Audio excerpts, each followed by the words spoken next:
There we go. Testing, testing. We are good. What's up, everybody? They can't hear you. I have you guys muted. Only me. Well, now you're unmuted. Oh, What's up, everybody? Welcome to the Great Nimbus Debates Dragon Ball Z podcast, where we debate everything in Dragon Ball, vague or non-vague. And without further ado, let's get on with the intro video.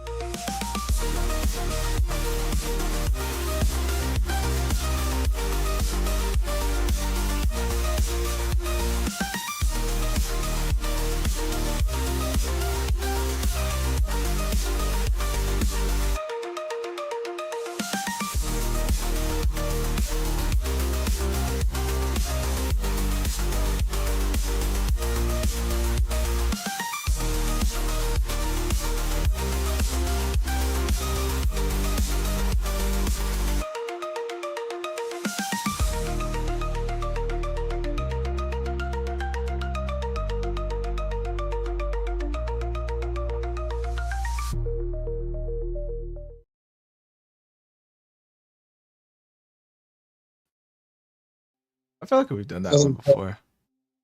All right, peeps, welcome back, welcome back. So, first, before we get on to the Dragon Ball Z debates topics, oops, not this playlist, we will do our intros. So, I am SquallRush, gaming addict, anime nerd, and Dragon Ball Z fanatic, all that good stuff. You already know who it is. Yeah. Plug your socials. So I got the linktree /SquallRush, which is usually in all my bios of all the platforms you're probably watching on. Any platform you're watching on, I got a linktree in the bio, so check that out. With all my other accounts, if you want to support your boy, please do. I'd greatly appreciate it. But if not, I'm just happy you're viewing regardless. I got the Buy Me a Coffee account. If you want to donate to me in whatever platform you're watching on, there's no donate button on there. But if not, I also don't mind it because I'm perfectly fine with you just viewing. No, let's see. Announcements. You know what? Announcements is TikTok got reinstated. I'm just waiting for CapCut to be reinstated so I can finish editing my videos because I was close to posting a reverse Nuzlocke from Sparking Zero with DT Dub video, but CapCut kind of got stuck in limbo, and it might be, maybe. I haven't checked it on the PC yet. On the mobile phone it is, so we'll see. That's my video editing software. Intro question is, who has the best drip in Dragon Ball? And my answer, I'm going with that homie Trunks. Boy, I had the best jacket I've ever seen in my life, bro. And like usually the pants pulled all the way up with the belt and stuff, it looks bad on people, but him it works, bro. I'll have to give it to him. Alright, from my point of view, it looks like Hunter 7 Ninja than Brock Strap. Alright. I'm a Hunter, aka Secret Code Sauce. You can find me. Don't even worry about finding me on TikTok. We don't know what the fuck is going on with TikTok anymore. You can't find me. How about that? You can't fucking find me anywhere. I have a Twitch account. Oh yeah, I don't fucking use it. What happens when you put all your eggs in one basket? Flapper. I don't know the names of that shit anyway. That's me who said that. I don't know. I need to make a fucking link tree. But who had the best drip in Dragon Ball Z? First of all, Squall, what the fuck, dude? A bowl cut, pants up to his belly button, a crop top jacket, and if I'm not mistaken, his fucking pants tucked into his fucking shoes. Oh, he's clean. He's clean, Dude, bro. If I ever seen somebody wearing that specific outfit like at the mall, I would beat him up just for how ugly he looks. That's the worst looking shit I ever seen in my life. Yeah, bro. on everyone else. On everyone else except for Trunks. He came in here, he was clean. Yeah. So the drip is fucking terrible. It's just gotta be a person. But You gotta be that even guy. that, No, but even still, because Trunks is never once has Trunks been that guy. That dude sliced up Frieza, and that was it. That was his moment of coolness. Everything Better than after that Vegeta. was just, I'm a loser. I'll never live up to my father's expectations. Not because he has such high expectations, because he literally doesn't even care about me, but because I'm such a loser that I can't accomplish anything. I had to get my mom to build a time machine to go back in time to ask my dad for help because I couldn't fight these dudes on their own. No, man, you're tripping. The best drip in Dragon Ball always goes to Bulma.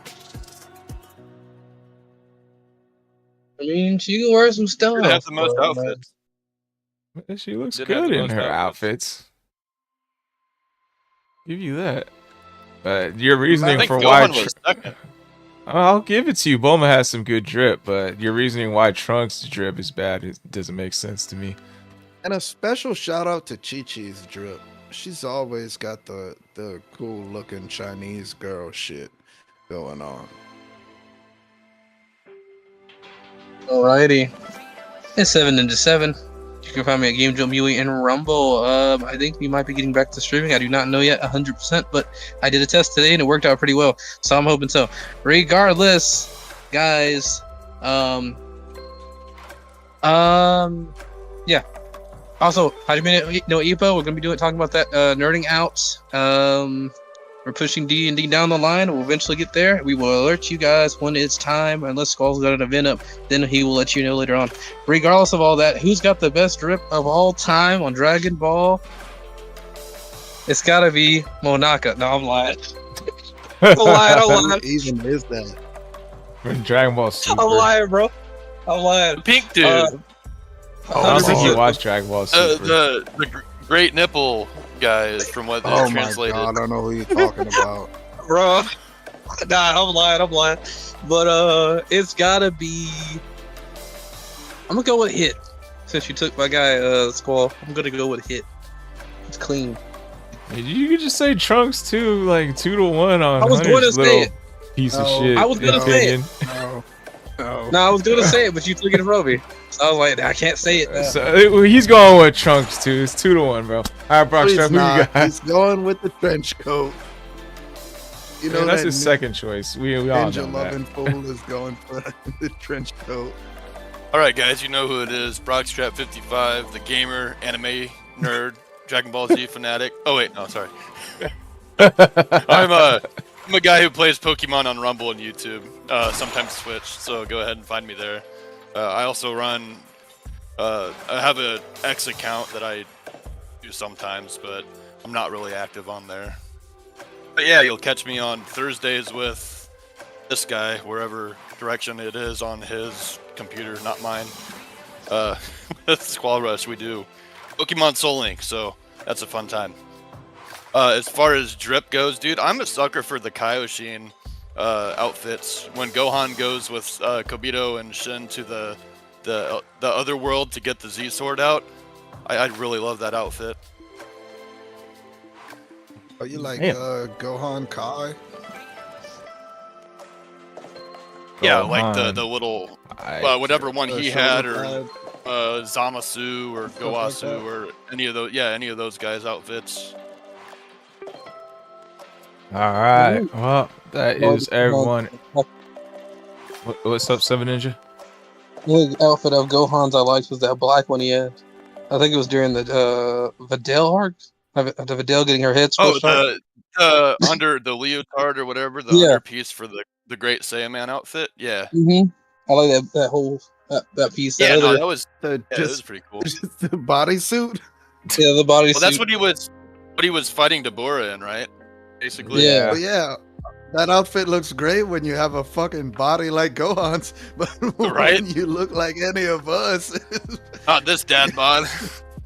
yeah, nobody's Hey. dressing up as Gohan at Speak for fucking yourself. Comic-Con. Speak for yourself. That would look great on me if I lost 50 pounds. I got the biceps, right? I got the biceps, and that's it. Everything else You is got all the fat. dad steps.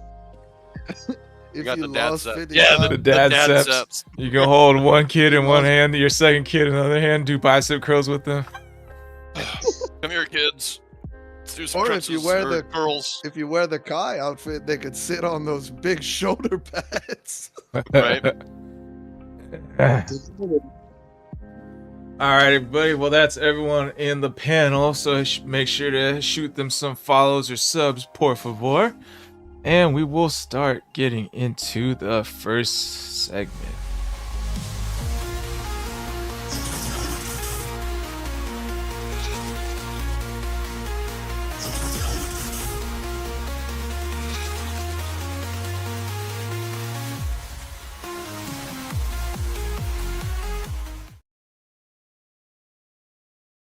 You like that particular thing? Oh, let me shit on it for 5 minutes. That's what cold sauce is for. Yeah. Oh, yeah. Y'all are All here right. to make sure we don't argue the whole time. So, first topic for today will be. Correct me if I'm wrong, but have we gone over this one yet? I don't remember. Who had the biggest L of the Cell Saga? Yeah, we definitely went over I'm that. sure we talked about that. Damn. I don't think Like Brockstrap 2 was there. episodes ago. All right, my next. All right, I got a backup one then. Who was the biggest asshole in Dragon Ball? It's a loaded fucking question because It is. It is it's a straight super from loaded my favorite character. question. Who else would it be? No, it's Frieza. Gee, It's I not- wonder. Yeah, it's Frieza. All right, It's Frieza. one at a time. One at a time. All right, Brockstrap, you go first since you went last. Seven Ninja, then Secret Cold Sauce. So I mean, I don't know. What sector we talk? Like just anybody straight up, right? Yeah, anybody in all of Dragon Ball. I would. Me and Seven Ninja, I think, are on the same page here. It's definitely got to be Frieza. To rule with an iron fist and take anybody out and just like the whole goal for him is to take over. Like even Cell or Boo, right? Like Cell was created to go after Goku, and then he wanted just to fight, and it didn't really want to take over the world necessarily. He just They wanted did. to like consume and fight and consume some more and then fight some more is what he was designed to do. Boo was just I don't know. He was controlled by Babidi for a bit, right? And then he went on his own, and then he basically got turned okay by Yeah, Boo by was Hercules. chaotic neutral. Yeah, kind of. But Frieza, there's always intent. There's always some kind of like reason for him to do evil things and be an asshole while doing said evil things. So, if we're going from like a standpoint of who could be an asshole within the Z Warriors, I have a good answer there. But Yeah, That's we're part of counting the all of loaded them. We're calling all of them. So- Like, so- villains and good guys. so I would say. I don't know what you're trying to get me, what kind of position you're trying to get me in here, Squall. Just who do you think is the Oh, biggest asshole and why? Because I know what you want to say, and I know what you probably want me to say as well, but No, I don't know what I want you to say. I don't know what Come up who with you- all the reasons. Who? Come on, pick your guy. What are you getting at? if we're talking like within the Z Warriors, I would say Tien Shinhan first in Dragon Ball, probably. Whoa. He was kind of an asshole. And Okay. then when we get to Z... Well, okay, so between all the Saiyan guys that came down, right? I would say Nappa was even more of an asshole than Vegeta, probably, at that moment in time. Vegeta was this kind of a entitled prick where Nappa was actually kind of like the, hey, let's just play with everybody and destroy them all. So, I don't know. I might actually go with Nappa over Vegeta. So that's your Nappy is your final top asshole over Frieza and Tien.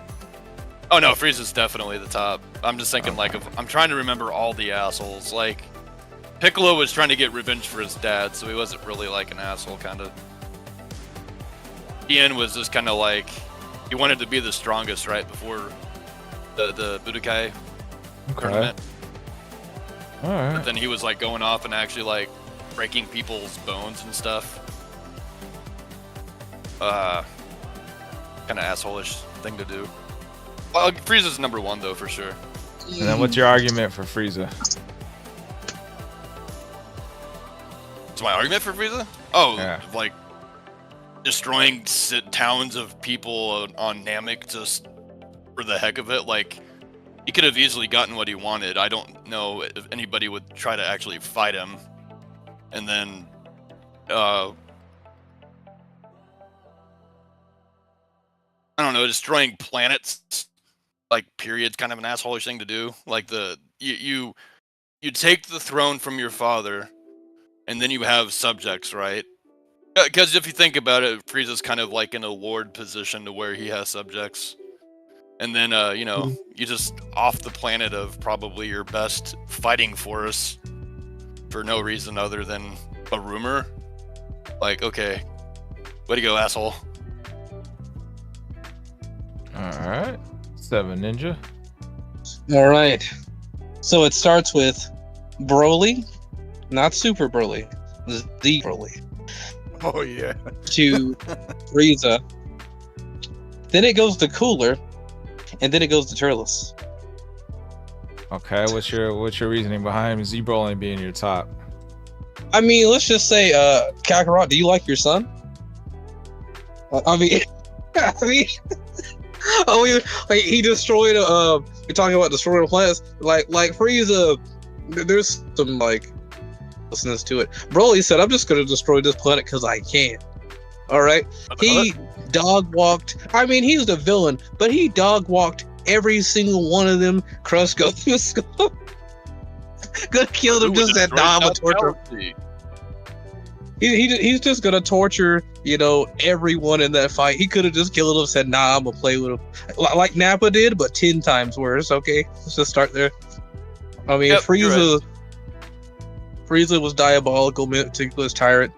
I forgot why Cooler was scrapping with him. Besides, I think killing his brother, maybe.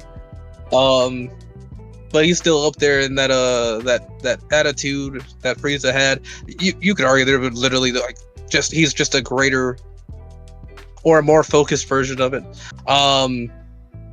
Who's the last one I said? Turles? I don't know why I said Turles, but I felt like he was a dick. So yeah. Oh, reason. so your top answer is Broly because he destroyed planets and basically played with his food, i.e., like his enemies. Yes. It was diabolical. What did you say? I'm not a demon. I'm the devil. Okay. That dude's terrible. All right, cold sauce. All right. There's a lot of great contenders for who's the biggest asshole in the Dragon Ball universe, especially because it's so expansive. But I'm gonna go with the one character that's gonna fucking piss off Squall the most. Goku is the biggest asshole in Dragon Ball Z. And here are my reasonings.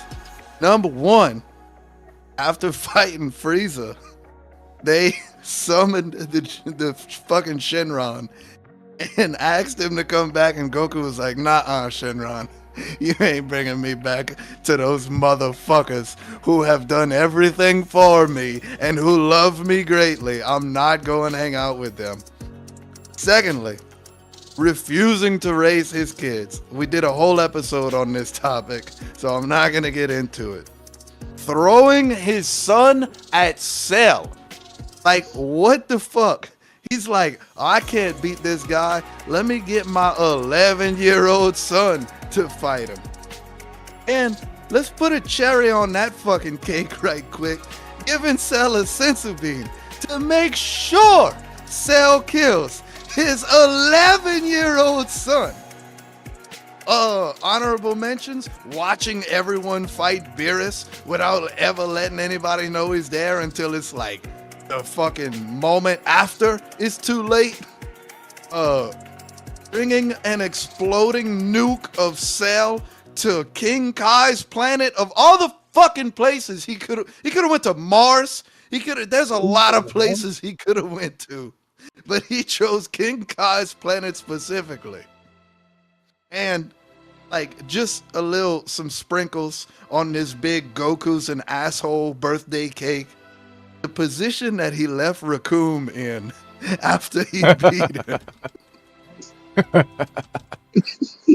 So are we to assume that just because Earth like exists within the Dragon Ball universe, that the rest of the Milky Way solar system does as well? Yeah. And would Goku have like a energy signature on Mars to teleport to, or did he just do what he thought was the biggest thing that he could have went? He could have went right outside of Earth's orbit, dude. Was he gonna go to Namek and blow up New Namek? Hold up. We're going outside the topic here. This is a topic I was going to bring up for when Artemisia comes in. So I want to save this one specifically for later. Trying to save Goku. What are you, Squall's lawyer? No, I'm Squall, not Squall's lawyer. But I think he meant Goku's lawyer. I'm talking on the Brock strap right quick. I didn't dispute any other thing outside of the maybe there is no Mars. He's like, nah. Am I wrong? No. I mean, like, this one you guys are about to go off on. This is one I was gonna bring up for when Artemisia comes in, once she finishes the Cell Saga. But yeah. So my answer is, like my number 2 answer, I would have to agree with Brock. Frieza would be like my number 2 for the biggest asshole in Dragon Ball. What's up, Fedori? Welcome in. My top answer, I'm actually agreeing with Secret Cold Sauce here. Like Goku was my top answer for the biggest asshole. Like, there's like a the reason is like the reasoning is different. Like, I agree with like Shenron, like him telling Shenron no when like his loved ones are like, come back, Goku, come back to us. Like that, I agree with that one. Him throwing his son at Cell, I don't agree with. And him throwing Senzu Bean at Cell, like I agree with throwing the Senzu Bean at Cell was an asshole move, but not for Gohan. It was at Cell, like, hey, you're gonna need this for my son because he's gonna kick your ass regardless. That's kind of an asshole move. What's it called? Him landing on top of Nappa's head. Like, and not even looking at him, you know, like Nappa looks at him and he's looking away from him, like you're not even worth it. I know what you're gonna do next before you even do it, you know. That's an asshole move. What's it called? He did other things like in Dragon Ball Super when his instant transmission was all out of whack from Kaioken times Blue. He teleported into Bulma's house, and Bulma was like, "What the fuck are you doing here in a towel? Like, you're gonna see me naked." And he was like, no one's trying to see those saggy ass titties. Like, that's an asshole move right there. Like, he like, what's it called? There's other things like I can't think of right now. Like he stuck up his power with your dirty old fanny. Yeah. There was that. He stuck a power pole up that one ninja his ass in Dragon Ball. Let's see. What else? There's a lot more than that. Oh, he was making fun of. He wasn't making fun of Captain Ginyu, but he was like doing his pose with Captain Ginyu with them to like, is this how you guys do it in the middle of a fight and everything? Like, this dude was like, and then like on top of all of this, like he's always talking mad shit to everybody he beats the shit out of, and he doesn't like talk shit until he's got full on control of these people, you know. It's not until like Nappa, for instance, like he knew he was gonna whoop Nappa's ass. He was like, bro, you're not gonna land nothing on me, bro. You ass, basically.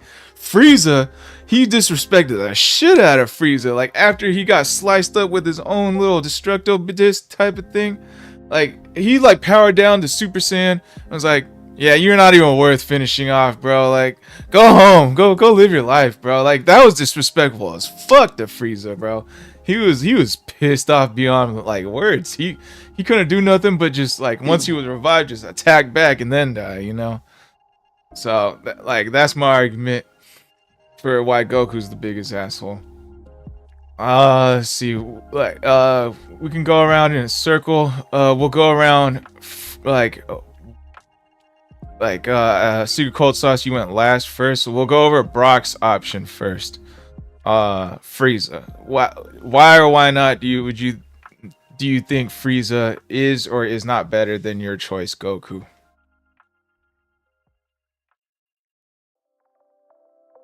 Oh shit.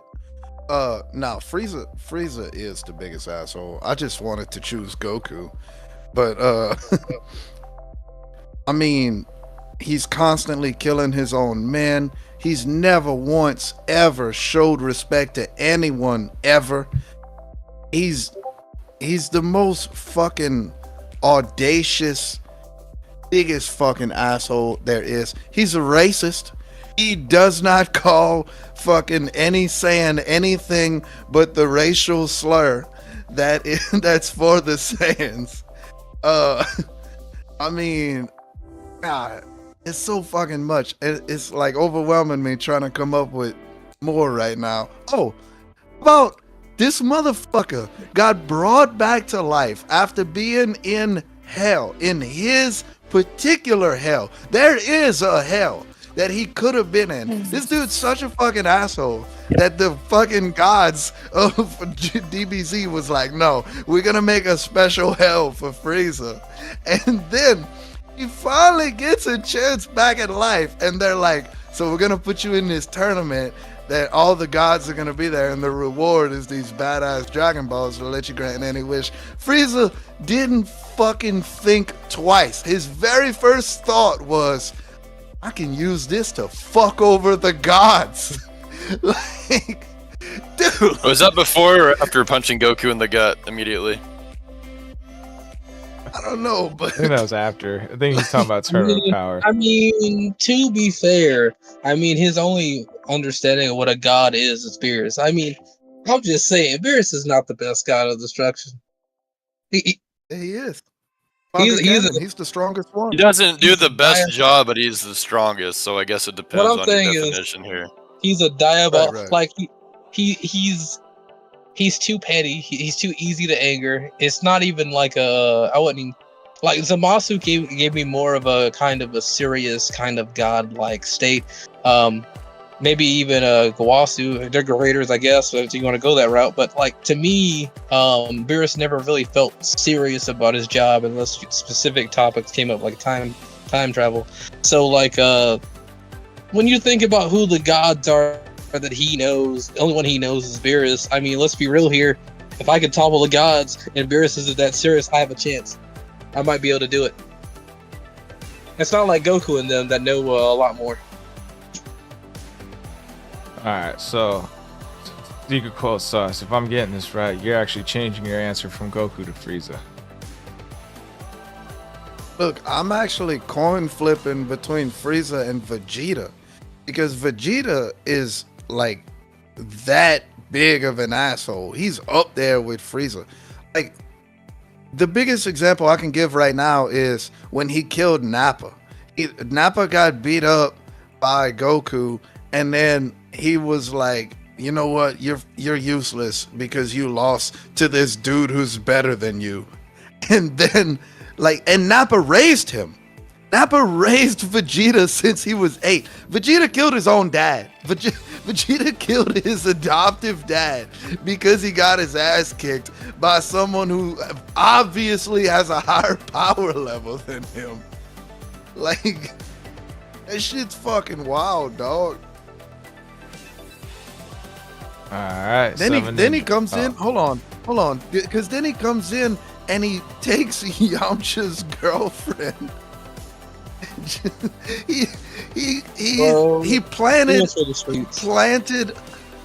he planted a warrior that killed Yamcha, and then took Yamcha's girlfriend. Like, I'm just saying, if Vegeta and Frieza had like an asshole off, it would be like old school Jake Paul streaming with Johnny Somali. Like, it would just be the worst thing you could ever see. All right. Ninja, why or why not would you say Frieza is a bigger asshole than Brawly? No matter how I look at it, Frieza had more time, but Broly made way more of an impact to me when it comes to being an asshole. Now, do I consider him the better villain? No, I think Frieza 100% is the better villain. But when it comes down to just like the diabolicalness of an individual, Broly's got it hands down. This dude was terrorizing not only the Z fighters, but anyone.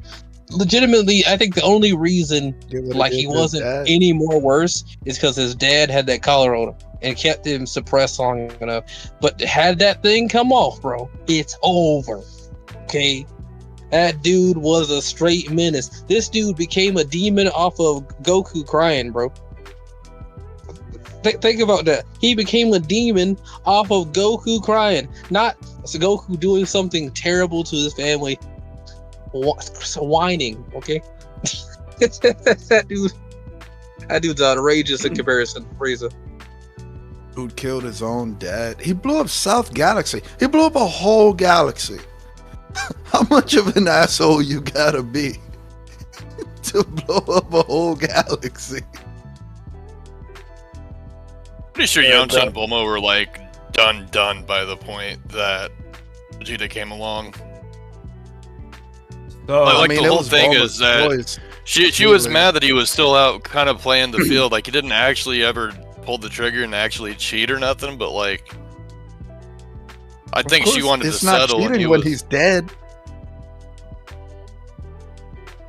So I mean, he wasn't dead the whole time. He was only dead for what? Maybe from whenever the end of the Saiyan saga to Namek when he got wished back. It didn't seem like it was that long of a time. Does that make Bulma the asshole in that situation? Like no, nobody was the asshole. They were both broke up. I mean, Yamcha could have felt some kind of frustration behind it, but like they weren't together. yeah, if you fall for someone they're not feeling you, that's on the person who felt whose feelings are higher for sure. I'll agree with that one. So they that's on dated Yamcha. though. Yeah. Okay. Sure. No, I'm saying like. I dated a couple of girls, and now they're probably off with their boyfriends right now. I ain't mad. You asshole. No, bro. what I'm saying is, so they weren't in a relationship whenever he died fighting that Cyberman. I think they were in a relationship at that time. I think she was probably. I don't know. Maybe she was See what I upset, mean? but like they didn't get together until after they came. I'm not sure. They were together in See, Dragon that's Ball, what and then I'm they saying. broke up like before, like after, like they broke up. Because it was like a 4-year gap after Dragon Ball 2Z. Well, they broke up in the cell before the androids arrived. Because like they were still kind of together when Trunks landed and defeated Frieza, and then all of a sudden Vegeta and Bulma have a baby when like the androids arrive. So it was like in that 3-year time gap that they broke up, and then she went to Vegeta.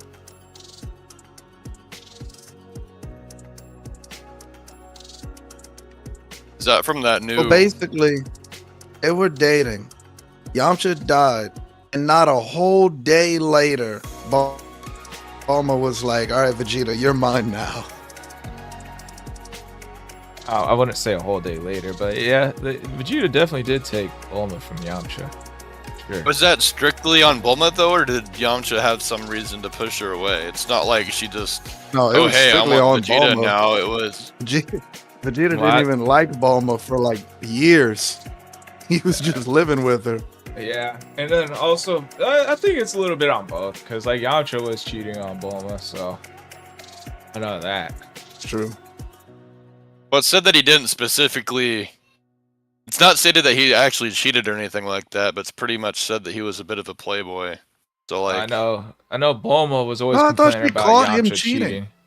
Yeah, Bulma was always complaining about Yamcha cheating. Like in the beginning of Dragon Ball Z, when they all met up, they introduced Gohan to everybody for the first time. Like at Roshi's house, they're like, "Yo, where's Yamcha? That fucking cheater!" Blah blah blah. Like I remember that scene specifically. I'll take your word for it. Maybe he wasn't cheating. Maybe he was just talking to other girls. You know. No. Look, I can't remember that far back. He definitely was cheating because he's a professional baseball player. And Yeah, that In the that's long like- line of things to remember about Dragon Ball, Bulma and Yamcha's relationship is not one of them. Why did you put your fingers together? to show you that think Bulma's packing? You think- one's Bulma, the other one's Yamcha. This is their relationship together. All right. Is that So what that means? Is people touching tips or what? I guess I Yeah, that's Don't know exactly what what that means. That's what don't know what that gesture I is. think what you were looking for was the air quotes. I Yeah, think that- when that you was- said that was- relationship. I was thinking together as in connection. yeah, that was from the Relationship, movie. connection. I pronounce you Chuck and Larry when they Chuck did and Larry? that. Yeah. I see that in anime all the time though, and that's definitely not in any like That's Well, positiveness too. That's whenever they're That's just showing shy. They're nervous. Yeah, Yeah. that's whenever they're shy. Like, I don't know. Ah, But like in Chuck and Larry, they like when they were supposed to be a gay couple, it was like, oh yeah, you guys are gonna, yeah. You guys, obviously, like, there's yeah. some context to that as well, but Anyways, my reasoning behind Frieza or Goku, you know, I think it was like a close match between the two. Like I was like really thinking about it. Like if it wasn't for all the things that Say and Scholar listed earlier, like I would have picked Frieza for sure. But you know, like he listed a bunch of things. He made a whole video on every single asshole thing Goku did. I mean, some of it I didn't feel like was an asshole move, but like a good 80 to 90% of it I felt like it was asshole stuff, like valid, that Goku did. Like for Frieza, I can only list like a few things that we've seen in the anime versus like Goku. There's like it's like a whole ass laundry list of fucking things Goku did that were full on asshole moves. Frieza destroyed planets, destroyed multiple planets. Frieza's racist, you know, he calls everybody monkey, everyone and their mama's monkey. What's up, Supersonic Rose? Welcome in, welcome in. I don't know why your chat didn't come in. Weird. Anyways, Frieza is like super racist and he destroys planets left and right. But that's all I can list, you know. He kills for like whenever the fuck he wants. I guess nothing. There's he doesn't really like. I don't think he's ever like, other than being like saying monkey and destroying planets and killing. Like I can't see him being like disrespectful. Besides that, like Goku, you know, Goku's like topped these people, these super disrespectful people, and made them feel super utterly disrespected. You know, like What about the androids? what about the androids? How long was it? Goku died, and they were still blowing up buildings and homes on Earth, all the way to future Trunks. In Future Trunks' world? Yeah. They died.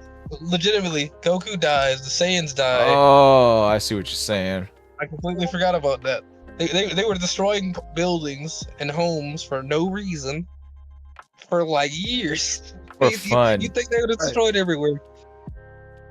That is a good argument. I will give you that. They didn't destroy the planet. They didn't destroy cities, but they were like kind of destroying them. Not like utterly like wiping them off the planet, but just blasting shit here or there just to like torture people. But if anything, like Frieza's merciful compared to the The androids.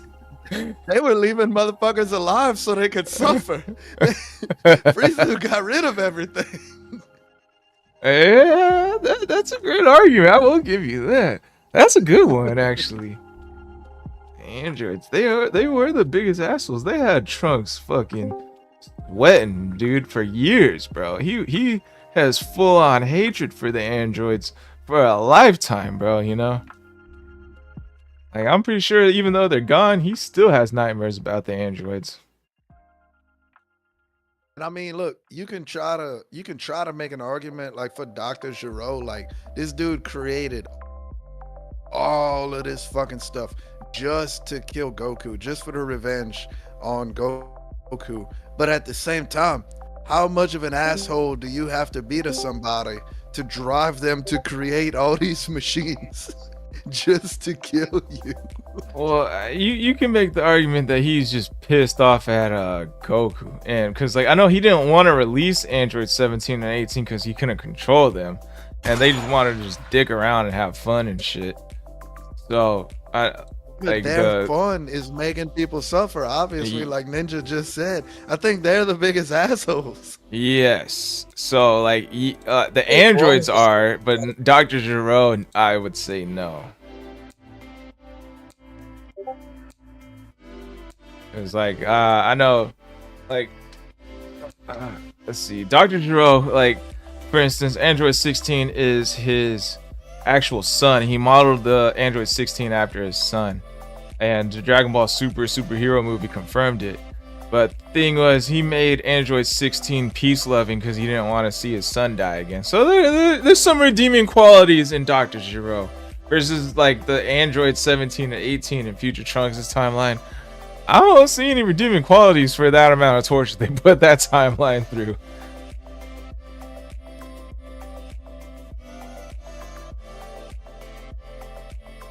Alright, let me see.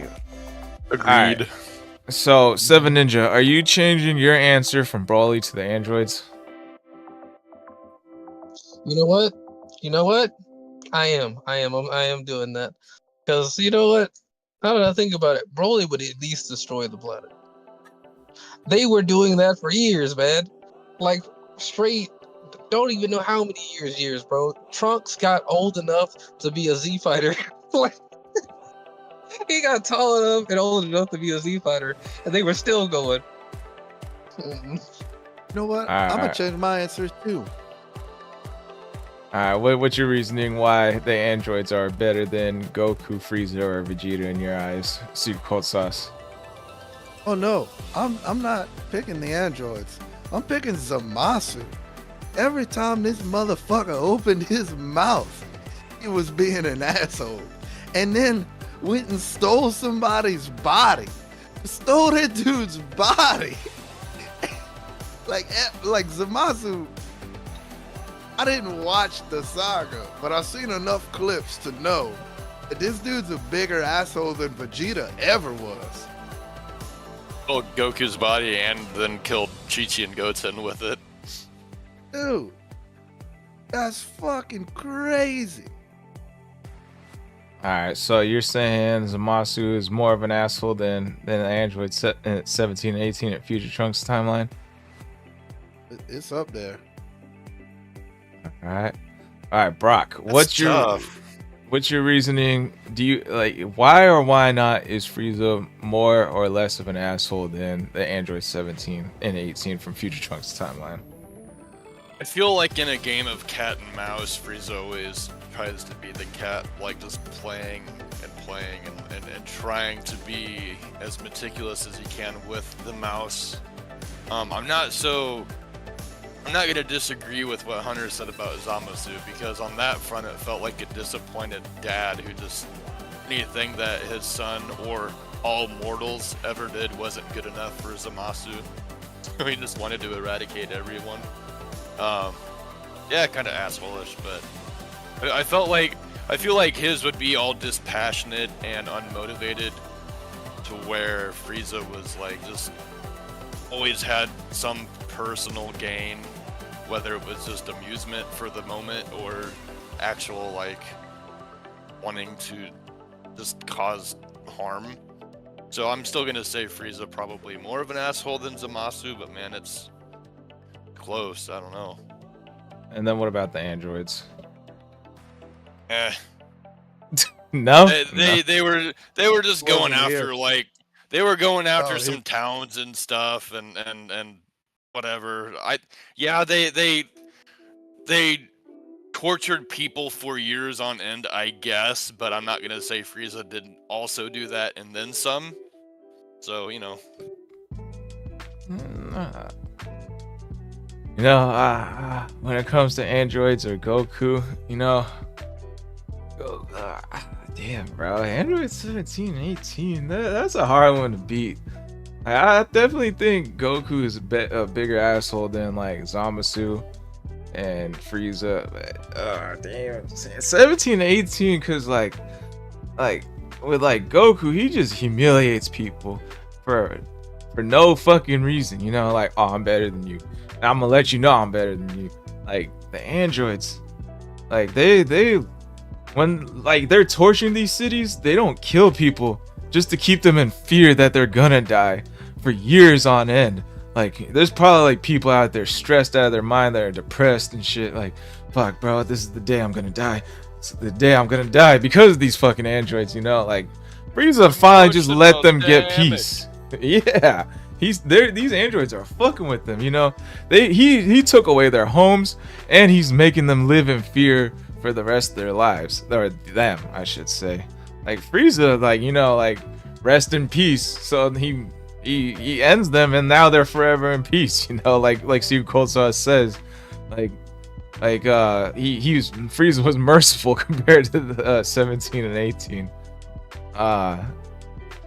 Damn, bro. I might have to change my answer to 18, 17. How much of a reason that Vegeta was an asshole is because of Frieza? Yeah.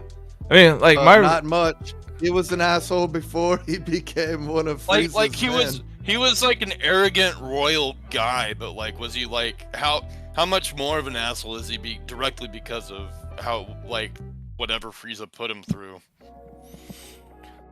I would put the reason doesn't matter. If someone's an asshole, they're an asshole. Oh, you're right. If I murder someone, the court's not gonna be like, "Why'd you do it?" The court's gonna be like, "Did you do it?" Oh, would you self-incriminate? I It think depends on what prison I'm going to. Well, it kind of does depend. Like the severity of your punishment depends on the why. Like, if you're just a crazy person, why'd you kill him? I wanted to. Well, why'd you want to? I don't know. I just felt like it. He's crazy. Put him in a mental institute. No, he's crazy. Put him in a mental institute. But no, well, I mean, how many non-crazy people did that just to get that kind of sentence too? Well, see, those people, like they're checked out by like mental, like how, like what's it called? You can't mental people. Like they'll deem them if they're actually crazy or not, and be like, no, he's faking it, and then so they're gonna like be like giving the max sentence. Then how can you disprove something though? How can you disprove something? I can tell you, because of fucking, you can only fake crazy for so long, and they will push your court dates and all that back. You will get watched and evaluated for over a year before you even go to court if you're trying to claim insanity on that shit. And like cops will like push it too. Yeah. The court will, they have a minimal like statute on how long they can keep you before trial, and if for murder it's up to 10 years. You can sit in jail for 10 years before going to trial on murder. Yeah, so like if someone kills somebody and like the cops reprimand him, and he'll be like, I'm hearing demons, and then like they'll get checked out, and then they'll deem him fine, and then like he'll go into the interrogation room like looking around, faking it, and be like, and then the cop will come in to interrogate him, like, so what's your name? And then the cop will like be like, stop playing, you already been checked out by mental institute, you're fine, you're just faking it, and then he'll probably snap out of it after that. Is that only for the insanity plea? Yes. Oh, I mean, there's plenty other things. For murder, how long can you be held without cause if you're even innocent? Because that's effed also if that's the case. Like I just said, before I took my time and got shipped, I was still in my parish jail. There was a guy, I'm not gonna say his name, but he had already been down for 2 years, and he was begging them, give me a fast and speedy trial. I got a right to a fast and speedy trial, and they wouldn't give it to him. And here's the kicker: he was on a murder charge, except the guy that actually murdered the motherfucker was right there on the other side of the jail. The cops were just trying to get one of them to confess, and they kept pushing the shit back. They were both down on the same murder charge. It's the same Dude, that's murder. ass. Yeah, it Damn, is bro. ass. I'm not like I can't say That's- let all the bad guys go and do all bad stuff, but there definitely needs to be some kind of I don't know. I'm back and forth on this stupid Yeah, the judicial bullshit. I'm with you, bro. I hear you. I hear you. So let's. I mean, we got off topic, but we narrowed Anyway, it down to Dragon the Ball. Android, Frieza, Zamasu. Okay, Frieza, Zamasu, Android 17, and Goku. That's our top 4. Yes. I'm like, the more we talk about it, I think like Zamasu, Frieza are kind of disqualified in my opinion, because you can kind of put Vegeta up there with them, because like he's also destroyed planets. He's also like the Nappa reasoning, and like the reason why he destroys planets is even less than like Frieza, for instance. Frieza was scared for like the Super Saiyan, so that's why he destroyed planet Vegeta, and he'll destroy planets for revenge and stuff like that. Like Vegeta, like in that one filler episode with the bugs, like the bug planet, like he saved the bugs, and once him and Nappa rose above out of space, like out of danger from the planet, he destroyed it. Huh? Dude, they imprisoned Vegeta and Nappa. But they When they took him out of prison. They were like, we got all our best guys surrounding you. We're gonna execute you right now. And Vegeta was like, oh yeah, motherfucker. well, they got imprisoned Vegeta on had every purpose. reason to fucking. Yeah, I mean, I get that, but whether he was letting them do it or not, their intentions were clear, was to imprison them and execute them. Well, he joined If in I for was fun. Vegeta, I'd have blew that planet up too. It doesn't make the bugs less of an asshole just because Vegeta wasn't like, hey, I'm stronger than you and I can stop you. Their intent was to be an asshole. If I was Vegeta, I'd have blew up that fucking planet too. Well, I'm not. I mean, I'm an asshole, so that's not the best argument, but I'm not saying the bugs are the assholes. Vegeta is the asshole for destroying it for his reasoning. Like that, like the reasoning he destroyed the planet was less than a reason than Frieza or Zamasu destroying planets, and he destroyed it just because, like, fuck it. Doggy? Like, I'm evil. I'm an asshole. why was Zamasu destroying planets? Because he hated mortals. He thought mortals were like the darkness of the planet or of the universe. So literally just being racist. It's like, I'm so racist, I'm gonna start blowing up planets. Alright, 7 Could you Ninja. Never mind. Go ahead, Ninja. And 7 Ninja. I need some backup here. What's less of a reason? Destroying a planet because I feel like it, or destroying a planet because I actually hate these people and I'm racist? I mean, I feel like destroying a planet for no reason is kind of worse. With the reason, you at least know the motive, which means that the motive could be diabolical. It could be something like they put poison in my tea, and I had to get the antidote, but I wanted to get rid of them first. It could be anything, but for no reasons, like, you know, it's kind of like when what's his name, the Omni King is playing marbles with the different planets. He's just playing with them. It's like, why'd you destroy my planet? What did I do? I didn't do anything. You just did it because you could. Like, so it's kind of. Here's a way to look at it. If somebody just walked into your room right now, Squall, just walked up to you and punched you, no reason, and then right after, somebody walked in your room and you was like, "Hey, fuck you, you ugly motherfucker," and then they punched you, which one would you be more mad at? I mean, they both sound like they're both for no reason. So like they both suck. I'd be more confused with the guy who just came in for no reason, but like the guy who. Asshole. All right, I got you, Skull. I got you. So let's say Blaine went and punched Hunter for no reason.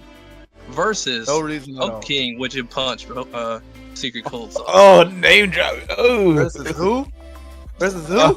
No, we don't need to Think get about into it, it. think about it. We don't need to get into it. Wait, hold on. Think about it. There's secret cold sauce lore that even I don't know about. We don't need to get into this. But, I mean, I'm also think about it. if Blaine went up and punched him for no reason, angrily, that would seem more of an asshole versus the other guy we aren't gonna name. I'd see some reasoning behind it. It wouldn't seem like it wouldn't seem like it was much of an asshole thing for me because I'd see the reasoning behind it. If Blaine walked up to me and punched me without a fucking word, I would just fucking lick my lips and be like, "I'm fucking proud of you, bro." But if Pope walked up to me and punched me, there's gonna be one less Pope in this fucking world. You understand me? Not trying to name drop. Too late, man. It was too late. I haven't started the fire. But y'all get the point. No reason is more of an asshole than someone with a reason. Exactly. That's what we were saying. You was against us. No, I'm saying Vegeta had no reason to blow up that planet. Frieza has reasons to blow up, like Planet Vegeta. You know, he hates the monkeys, as he calls it. Okay, all right. So justify blowing up Planet Namek because he didn't even know he was gonna lose to Goku before he did that. Well, it was to kill Goku for sure, at least in case he couldn't win. It's like his little angry, you know, it's like you're getting your ass worked in some fucking Uno, and you're like, man, fuck this, and you flip the whole table. That's what Frieza did there, bro. Frieza hit Namek with that attack before the Spirit Bomb, right? No, it was after the Spirit Bomb. I think it was even after Goku turned Super Saiyan. So he was definitely losing that fight. As after the Spirit Bomb, he comes back. Only thing he does is kill Krillin, shoot a death beam at Goku that Piccolo comes in, takes the hit for, and then that's it. Goku turns Super Saiyan. Then they were boxing. Then Frieza was like, "Fuck this," and threw the death ball at the planet. He had a reason to throw the death ball. He was getting his ass worked up in that fight. He was pissed off about it. Speaking of Piccolo, it just dawned on me. This rascal got shot with a death beam, and then went down for the count. He wasn't dead, but went down for the count. But he could have just healed it. It's not like a straight up like a punch to the gut. It's a piercing damage, right? So it goes through you. He took that shit in the heart too. No, he took it in the glue box. What? So like the what?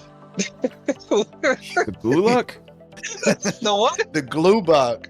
That was the organ that Frieza hit. It was Piccolo's glue box. That's what he was aiming for. What the fuck you?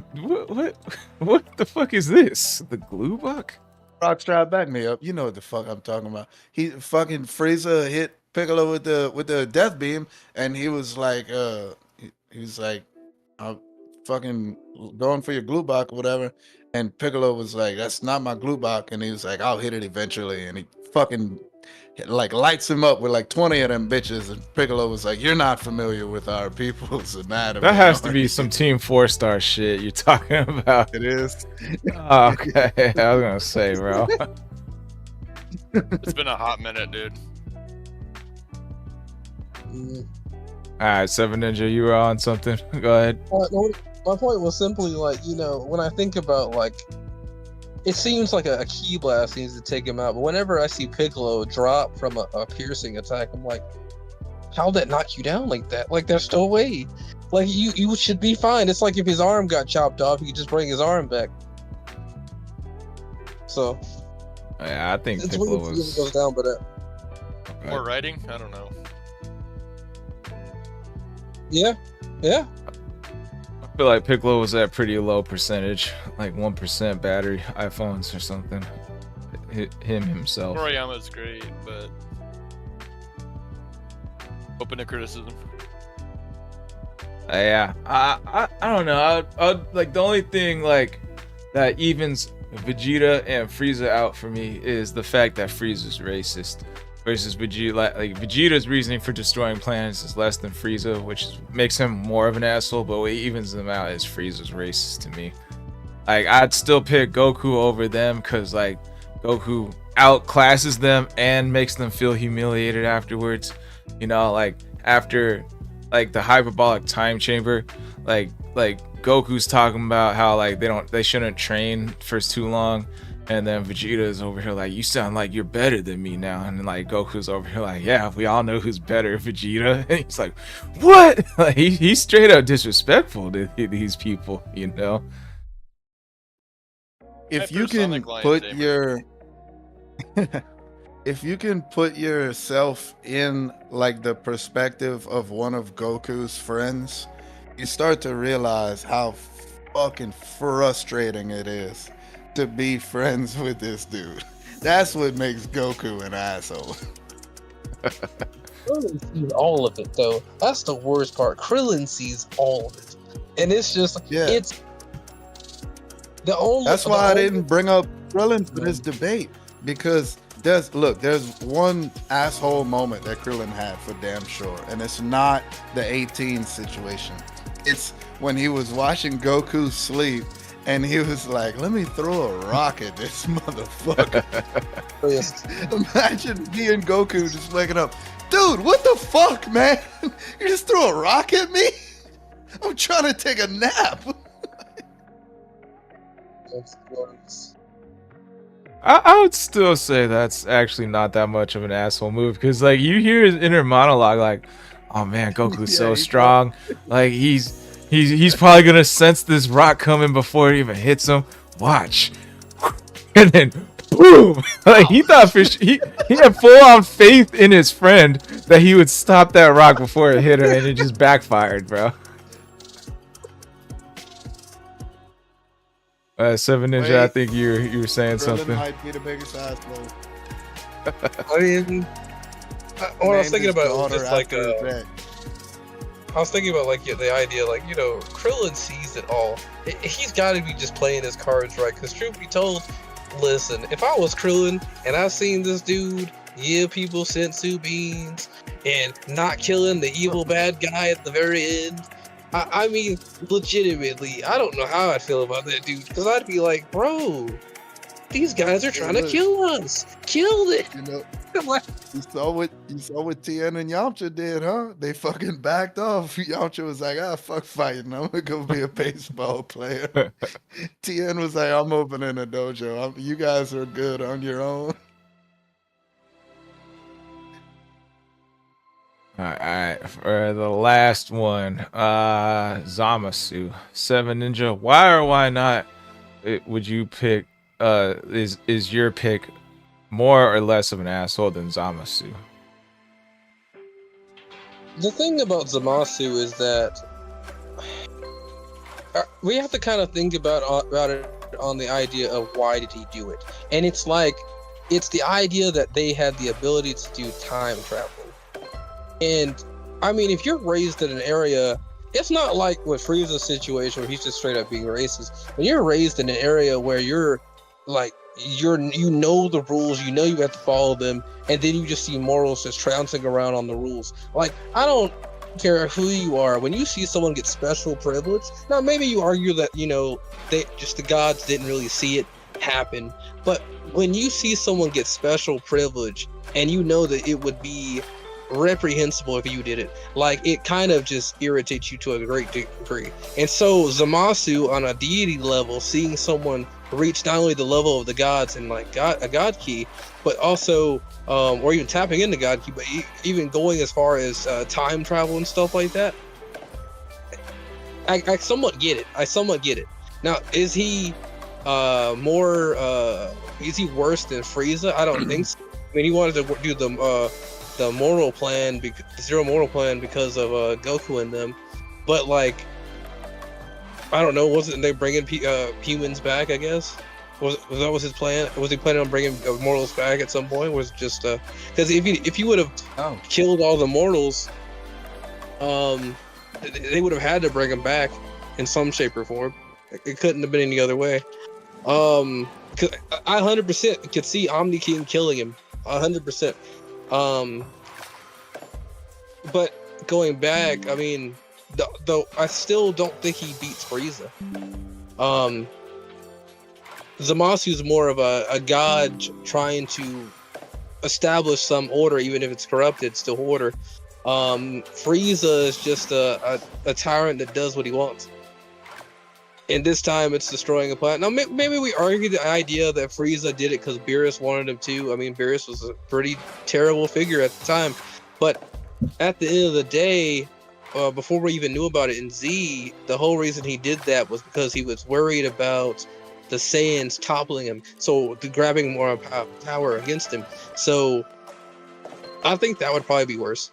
I think just because truth be told, if he would have never even attacked Planet Vegeta and just kept the Saiyans under him, he would have been fine. But the reality of the situation is he caused his own problem. I still think Frieza's got it, 100%. Wait, your pick is Android 17 and 18 though.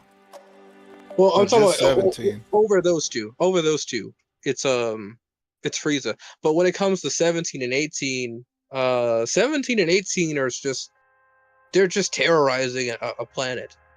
It's not. I think I said it before. Like Broly's terrorizing, but he'll destroy it at some point, right? With them, they were just only terrorizing an area.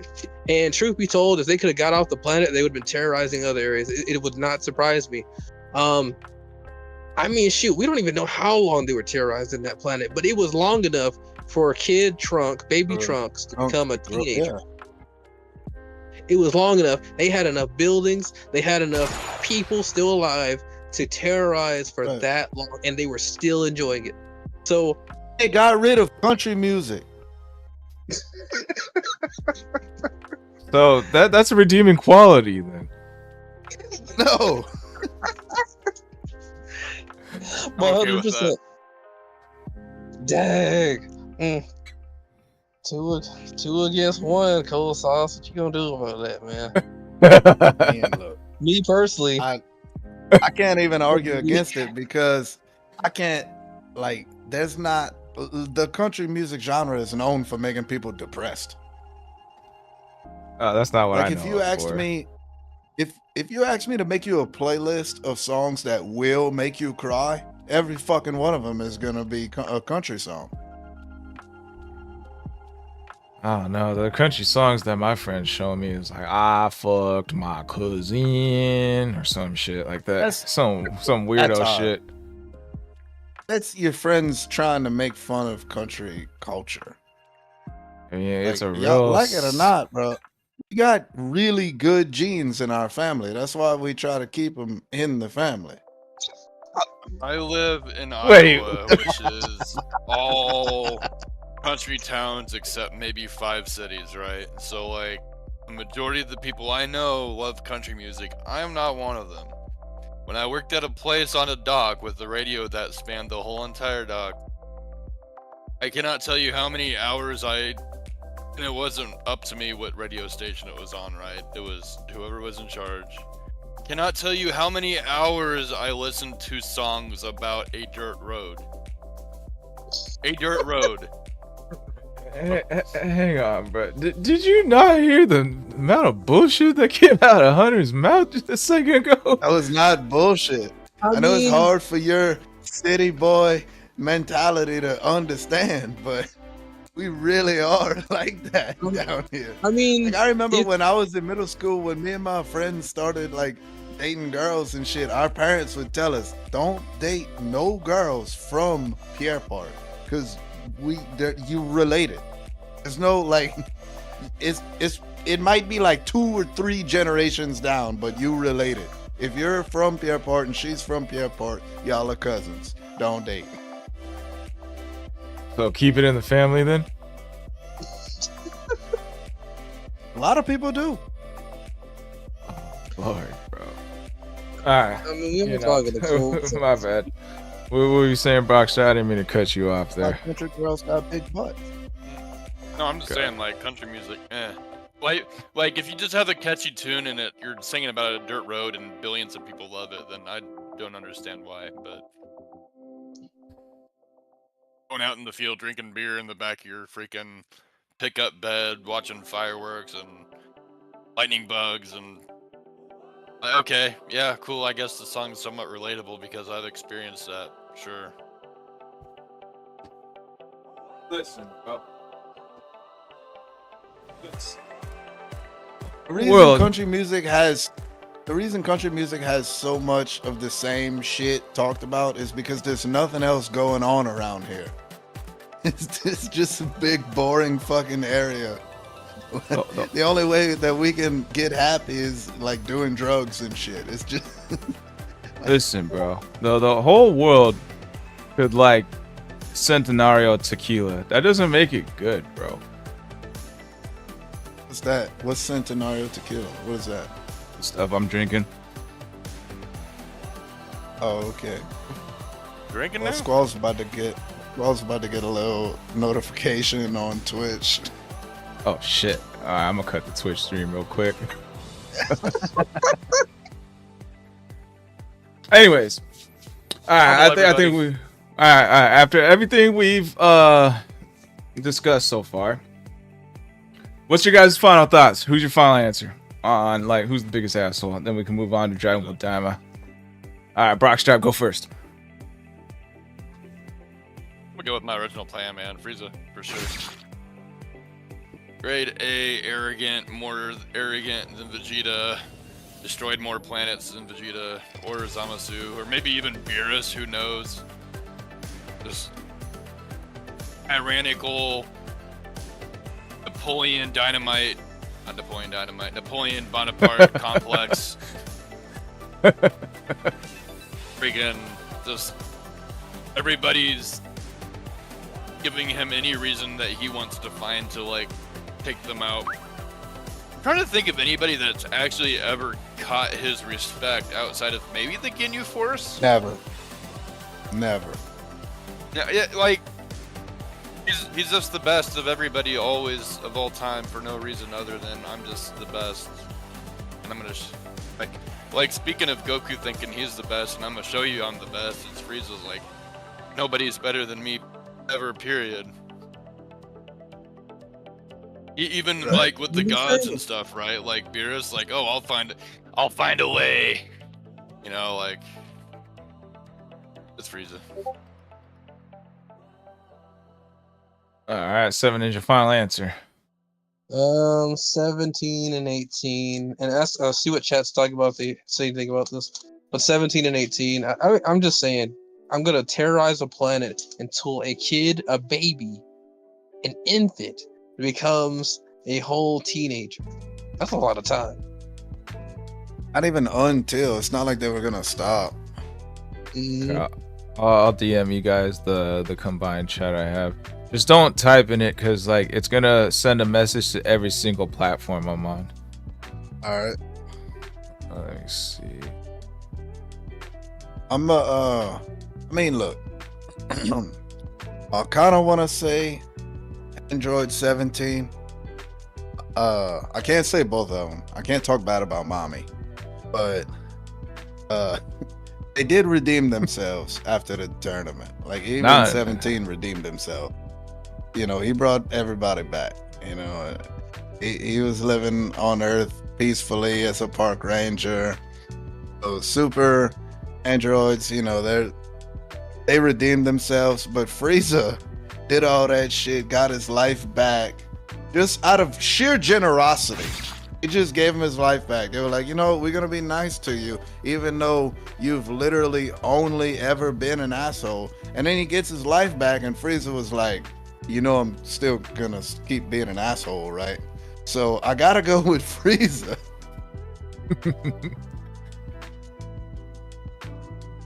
I should have wrote it down. There's something one of you guys said that I wanted to disagree. Oh, there's actually secret cold sauce. Yeah. You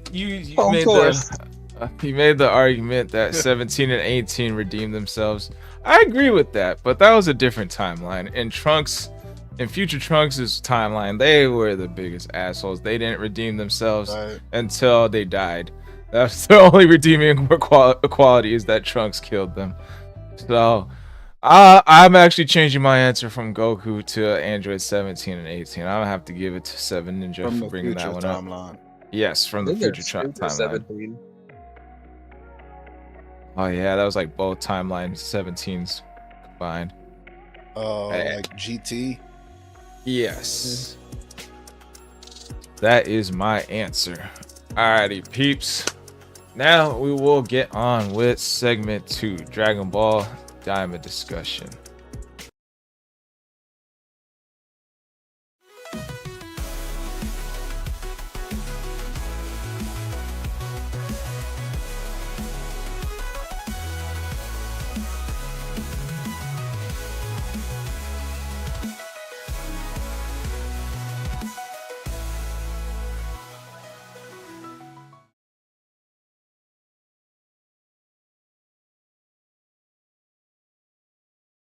I want to start off the Diamond discussion.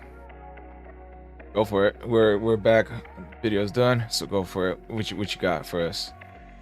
All right, so the first thing I want to bring up in Daima before I forget, in this latest episode, we see these special forces guys come in. All right, speaking of assholes, okay, they come into this fucking grocery store and they're like, you know, when you're as strong as us, you can buy as much candy as you want, blah, blah, blah. They get over there and then they realize, oh, like, we don't fucking have enough money for all this. And so they just give them like 2 candy bars left, but then also they still walk out with a bag of fucking snacks each. There's bags in their hands. So, but the thing I really wanted to bring up was their introduction. This time we see them, they're all like chilling, eating snacks, and they're, oh shit, the boss is here. Let's get in our position. So they fucking stand at attention and they do their thing. And I'm like, oh good, they're professionals. They're not gonna Ginyu Force this shit and make them all fucking aggravating. And then immediately I was choking on my words because they started as soon doing as you saw these. 5, you didn't think there was 5 of them, just like the Ginyu 5. You didn't think there was. Oh man, I knew immediately when I saw 5. I'm like, these are gonna be the Ginyu guys again. I expected it. I was like, I saw 5 and I was like, I hope to God they don't do like the Ginyu Force and make them all. Oh, I was hoping they would. And then they went and got in position and they looked professional for like 2 seconds. I was like, yes, thank God.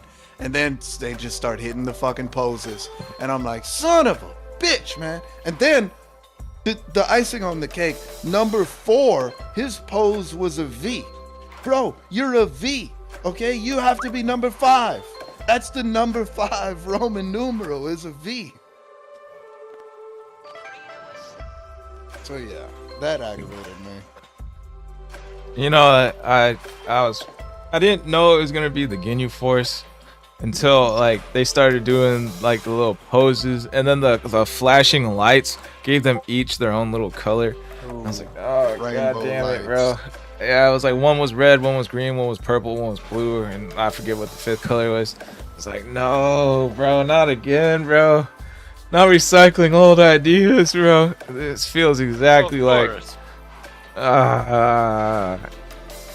bro. That, I mean, all right. So, in the future, right? If this team ends up being ass instead of completely washing our guys, okay, it's an original idea. But like when the original Ginyu Force first showed up, they were goofy, dumb, eccentric, and they completely washed the floor with our heroes. Until like Goku arrived, and like even Ginyu was like still kind of a problem, even though Goku was like way stronger than him. So like the Ginyu Force was nothing to mess around with when they first were introduced. If these guys are nothing to mess around with, I'm gonna be disappointed. If they're just garbage, all right, cool.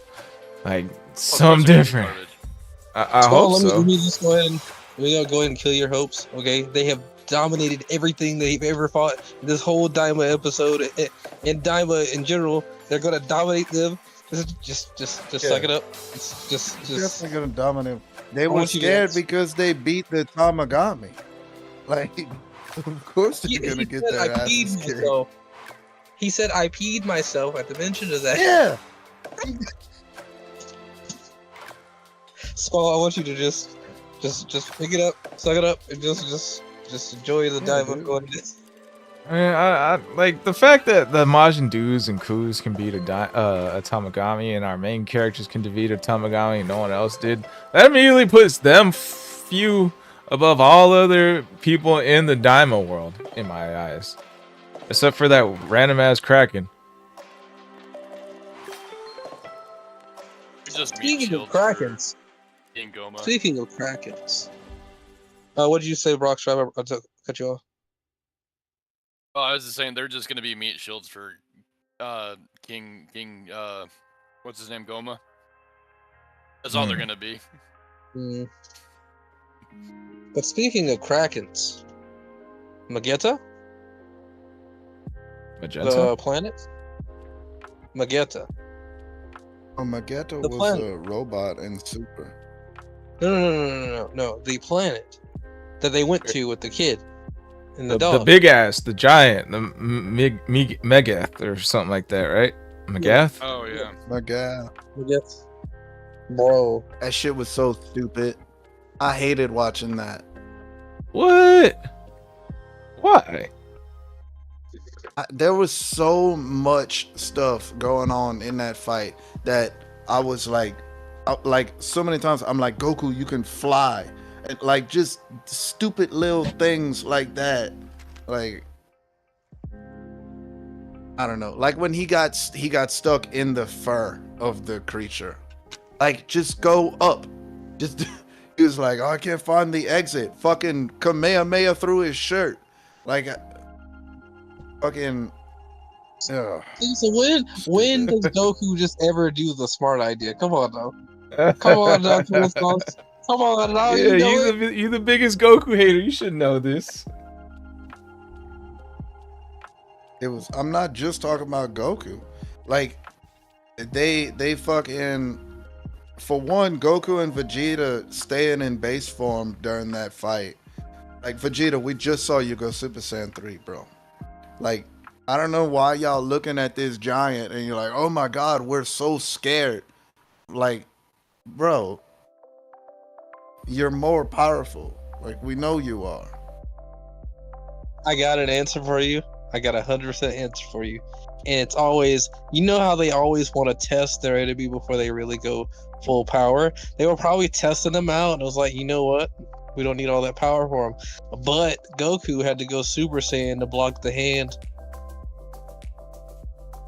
Yep, I agree with that. They felt his power and was like, he ain't that guy. Goku had to go Super Saiyan to free himself from a fucking book sack. Oh yeah, that did happen. That was. It does make me wonder That shit though. aggravated me, bro. If he had to go Super Saiyan for something like that, and then the kid potentially could do the same thing to him in some shape or form. Because that book was rested. It's not like he was putting any force on it. That book is rested. Goku fell into that. Listen, he fell into that. Yeah. For completely conscious. I'm like, Goku, you can fly. And then like whenever there was something like headed straight for him, when he did the Kamehameha, he's like, I'm not gonna make it in time. I'm like, you can teleport. Fucking stupid, bro. Set it up to good old Not gonna Goku make it in dumbness. time. That doesn't make any sense. Time is irrelevant to Goku. So I think it's safe Speed to. is irrelevant. So I think it's safe to assume that you hated the last couple episodes, Hunter. Oh, I mean, there wasn't nothing fucking awesome happening.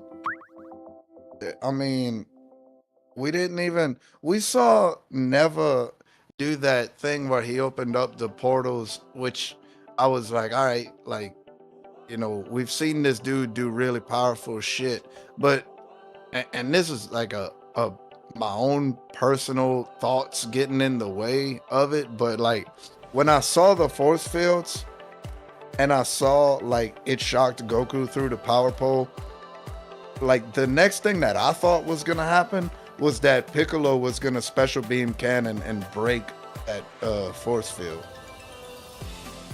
But I mean, we didn't learn almost anything. It was just like 2 episodes of just stuff happening. There wasn't any real progression in the story. All it was world building. That's all that was. All right, Seven Ninja, what were your thoughts on the last couple episodes? I mean, I took it like how Brockstrap takes it. It's a kind of a comedy episode. He's gonna enjoy it for what it is. You know, it was kind of cool to see, you know, a gigantic race. It made me think about the fact that if Goku went Super Saiyan on a rested book that had no real compression, then that kid possibly could have done the same thing. Would he need to go Super Saiyan 3 against an adult? You know, I gotta know. And then, would that even be enough? Could Beerus beat a giant? That's what I need to know. And I also want to see what a Giga Planet looks like. I was thinking about that dog, and them ticks, bro, were huge. When I saw them, I was like, them ticks are huge. Holy crap. Man, them ticks were huge. I thought it was kind of cool that the dog is the reason. Like, they had a whole battle with something that wasn't really a thing.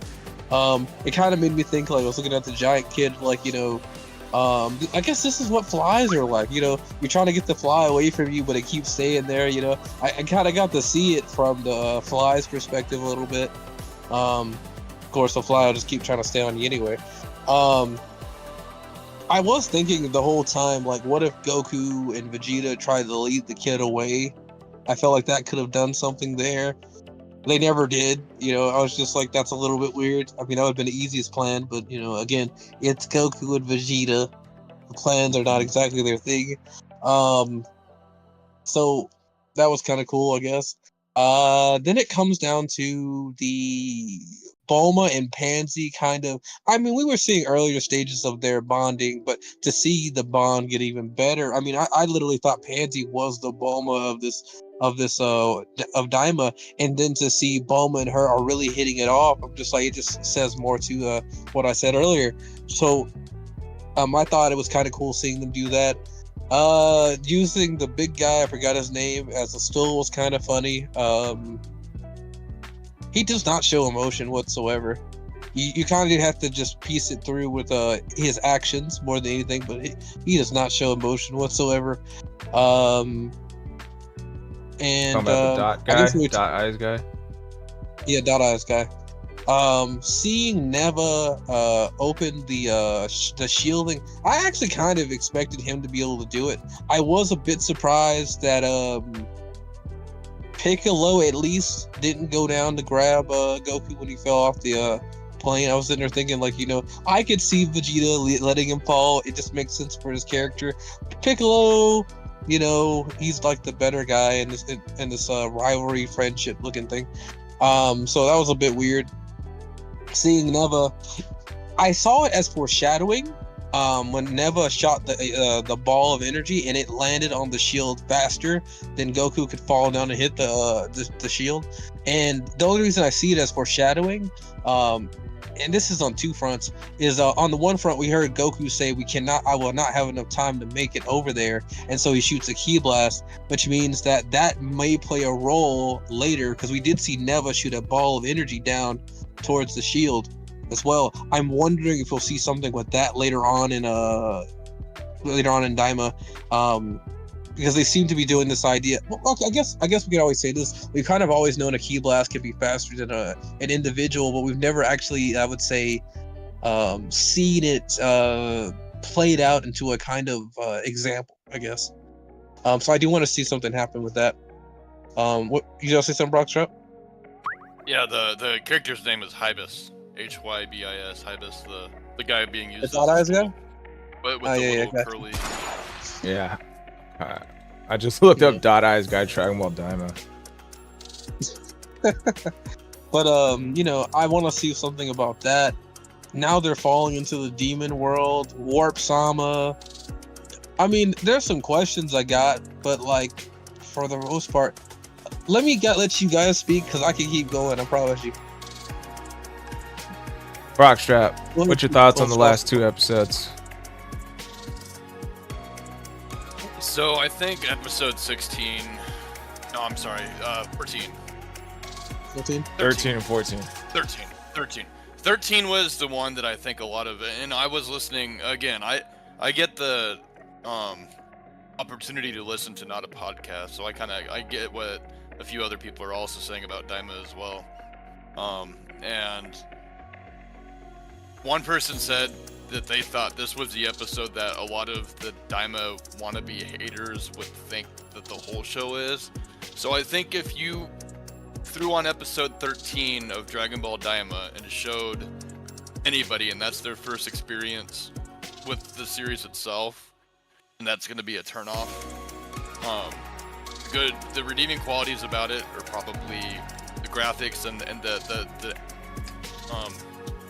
ambience, right? Like you got the cool lighting effects, and it's really like artistically, it's really pretty. A few scenes, and the world is pretty cool. Something to me is kind of silly about giant hamsters, and then Goku's fear of actually harming the hamster was kind of funny in itself. But nothing of any consequence came from that episode until the very, very end, like few seconds where Dagesu goes in and pulls the lever to turn off Warp Sama. So like, you could just add that whole sequence of Dagesu doing Warp Sama, throw it in any other episode, or the end of episode 12 for that matter, and like the same thing would be accomplished. So it was just one of those like world building episodes, really, lore building. It shows Goku's kind of like sense for adventure, because at the end of the episode when they were taking off in the ship that crashed for like the nth time, he was looking back kind of like wanting, because like they're on a mission here to go get Dende and restore their life to how it was before Goma came in and threw a wrench and everything.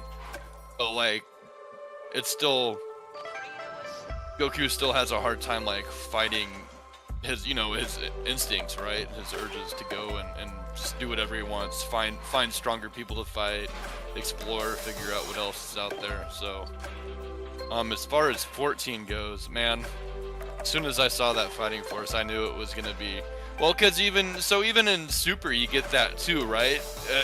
With the Pride Troopers or whatever from Universe 11,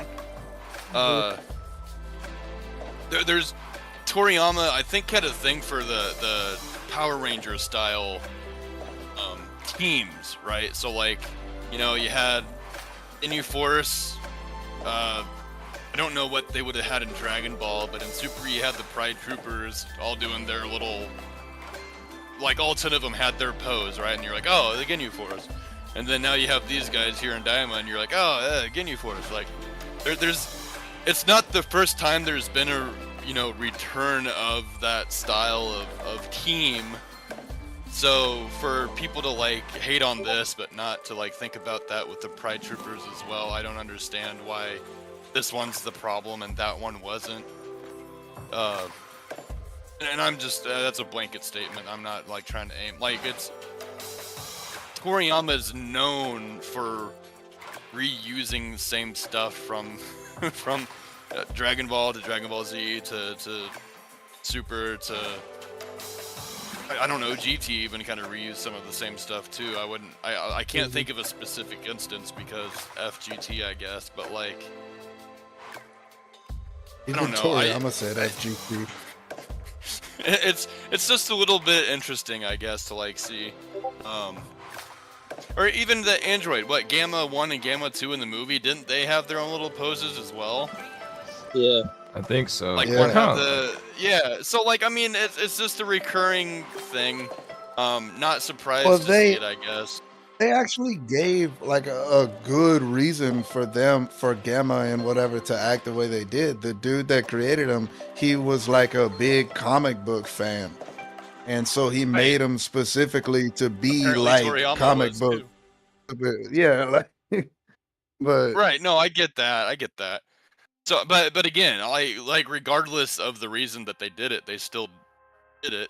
So like, I don't know. I just and as far as the convenience store scene, that was kind of interesting. Like people that didn't know that they were because okay, in this Battle of Dragon Ball collection, right? You have the Goku faction, you have the Arensu, Ku, and Du faction, and then you have the Goma and his underling faction. So like, it was interesting seeing an interaction between Ku and Du, who are going to eventually be at odds with this Ginyu Force team, right?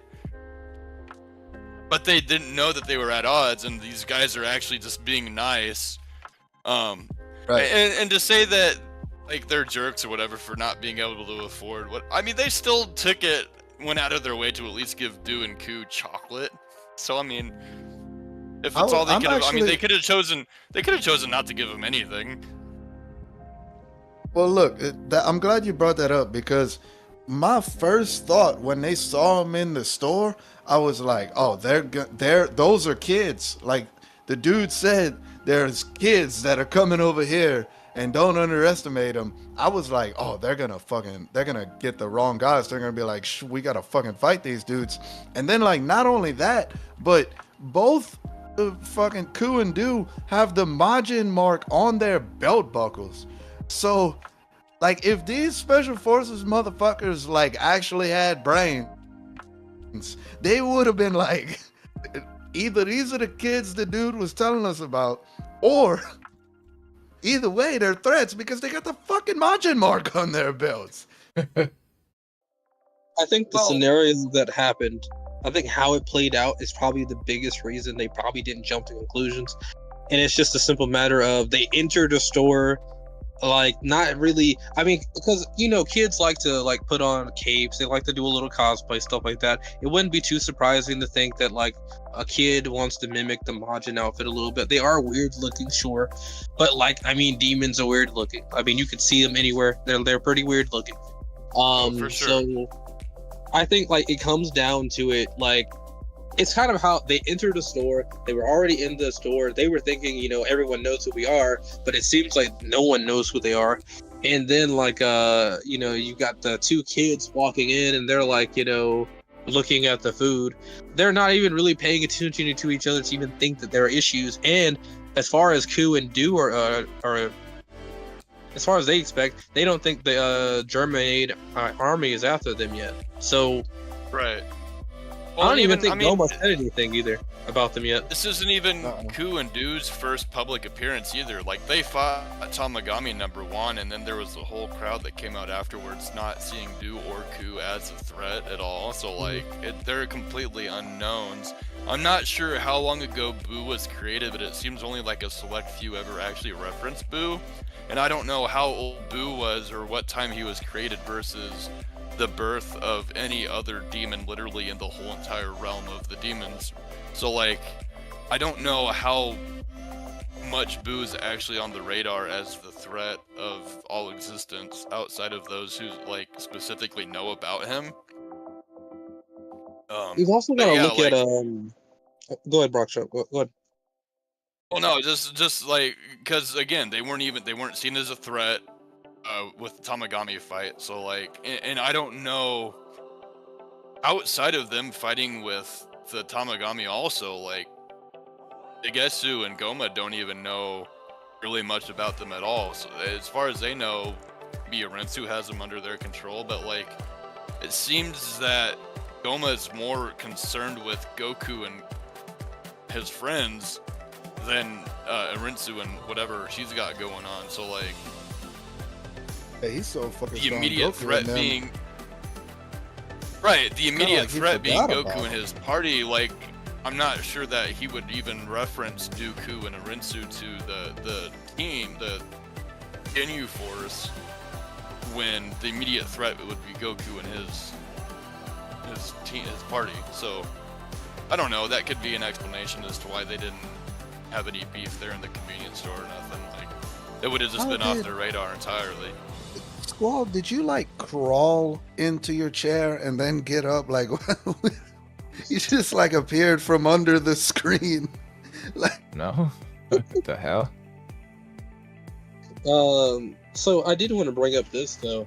We got to see Ku and Do be formed, but wasn't Majin Buu in an egg before we saw anything? Like you're talking about original DBZ? That's what he was sealed into, though. Yeah. He was sealed in He was that sealed little into thing. that, right? I thought it was an egg that he had to be hatched from, because he was like, you know, they needed power to be able to do it. I mean, a seal would more or less need, like, I don't know, a key of some kind, or a way Well, to, it was. like a straight up power busting attack. I remember, like he was I was sealed under in the it, assumption but he was too strong to be killed. yeah. So they sealed him in something, and then also, it was the energy that they absorbed. Like they were telling Gohan and them, they were like, don't power up a lot, because the energy that they absorb from you is gonna be like, is gonna determine how strong Boo becomes. Like Boo could have came back as weak as like Boo and Do. So, the little egg. So the little egg you're talking about, Seven Ninja, it was created by Bobbity's father. He sealed Majin Buu in that thing. Like, and you know they don't use anything but magic because they're weak as fuck regardless. If they didn't have that magic. And it's more of like, you're talking about the big purple veiny thing, right? Yeah, like the big egg. That's what she said. Yeah, it is. It better not be purple. That ain't a good thing, bro. It depends on how hard you get. Nah, I don't know about that one. Ah, God. Anyways, You started it, Squall. shut up. See, Secret Cold Sauce, he's always on your side, bro. Yeah, well, I mean, he knows which side is Fighting right. all of you right now. I'm on my own side right now. What are you talking about? Okay, so you guys brought up some pretty good points. I was listening. Like the whole fact that none of the Majin Doos and Kus were ever referenced by anybody, which is kind of weird, given the fact that like Goku, like the whole demon world knows who Goku is based off of his one little scuffle with like the little army troops. And then once he defeated the Tamagami, now he's like definitely known across all the lands, searching far and wide, each Pokemon to understand all that good stuff. But yeah, so it just kind of baffles me that the Majin Doos and Kus aren't more well known, in my opinion. Well, there is one thing that does come to mind, and it's that idea of their entrance, the first impression they gave off. Ku and Do are not just destroying things. The way Kid Buu acts, if Kid Buu is the starter, right, is he's very wild and chaotic, versus Ku and Do are very controlled. So I see some random, I don't necessarily know how strong they are, and they're not going out of their way to harm me in any shape or form. I mean, I'm not going to treat them badly for no reason. And then, like, if they're behaving well, I mean, especially Ku goes into the store, buys stuff, and comes back. He's not just stealing from them. I mean, they haven't really built a rep of they are dangerous. I mean, maybe you go with the saying, like, there were some demons that fought the Tamagami, and one of them won. But as far as you know, it's just some yellow guy with white pants on. But there's that, but there's also the reason Goku is well known in the demon world right now is because he had got in trouble with the law. Like with that bar fight and shit, he's a wanted man before he made it to the Tamagami. So this dude was on television and shit. They were like, we gotta get this fucking dude. Not just against the law, but against the mafia too. He fucked up some gangsters in that bar fight. So Yeah. That was a good point. I thoroughly enjoyed episode 13 and 14. I mean, not so much 14. 14 was kind of mid. And like, there's one guy in my Twitch stream the other day. He said like episode 13 after it came out, he's like, that was the most trash episode ever. And I was like, in like all of Dragon Ball or just in Daima? He was like, all in Daima. Like, okay, so I think like in a previous podcast, like I think it was Nerding Out, like I brought up the example of like, you know, when someone, like, we were talking about Avatar and Dragon Ball Evolution, like when someone like gives you their opinion, oh, this movie is so bad, and then like when you go watch the movie, you're expecting it to be like way down here, but if it's just like right here, you're gonna be like, oh, it's actually kind of good, I liked it, you know. So like I think he said it was so trash, so my expectations were way down here, so when I watched it, I was like, it's not that bad, like I actually kind of liked the episode, you know. Even though it was just bullshit filler world building, I thought it was good. It had some decent animation, you know. It was like, it had like some cool visuals here or there, like and there's like possible story building for later, you know. Like we only seen the child Magath, and probably we're gonna see an adult Magath, and we're gonna see a Gigath later, you know. All right, go ahead, Brockstrap. Are you implying that Dragon Ball Evolution was anything but trash? No, Dragon Ball Evolution was straight garbage, bro. It was terrible. If he would have said that, the whole the string right would opinion. crash. Nah, I was cause just like trying to. we would've all I'm got pretty struck sure by you weren't lightning. alluding. I'm pretty sure you weren't alluding to that it was like okay, but like just the way that it was phrased, I was like, yeah, cause like that we. actually- that wasn't trash. The movie sucks, Perfect even way if to you don't know anything about Dragon Ball. Well, we were talking You about don't even have like to be a Dragon Ball to we, hate we, that. we were talking to Stuff Central because he's never seen Avatar. Hunter thinks the Avatar live action movie was good. I think it was straight garbage. One. The not the blue Avatar, like the Avatar: The Last Airbender movie, like the movie. No, I'm not, didn't they The make a blue- second live action Aang movie? Well, I thought that they was were a making show. second one. That was a it show. out The yet? show was Oh. decent. The show was decent. The So movie they was have a straight live action garbage. movie and a live action show. Yeah, the live action show thought came they were out two like different- last okay. year. But yeah, like so like basically, I mean, going off topic, but like my Yeah. example for that is usually when they set your expectations low. Like it's right here, it's gonna be good, but people were setting my expectations super low for the Avatar: The Last Airbender movie, and it was actually like that low when I watched it. Gotcha. I think you just hating, bro. Nah, I just have better taste. Anyway, back to Dharma. Like these last couple episodes of Dharma, I mean, I did say a bunch of shit that's like it was aggravating me and all, but it wasn't any worse than any of the other. I don't think we can call them filler episodes, but just I guess boring episodes where no story progression actually happens.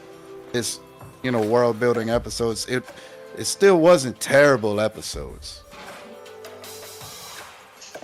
Yeah, I did, however, I want to bring up this last episode, or maybe the last two episodes, has started to change my opinion on the old Namekian. His name's Neva. Yes. Yeah, part of me was like, this dude is like a evil sorcerer, and he's secretly conniving, and he's gonna be a big bad later on.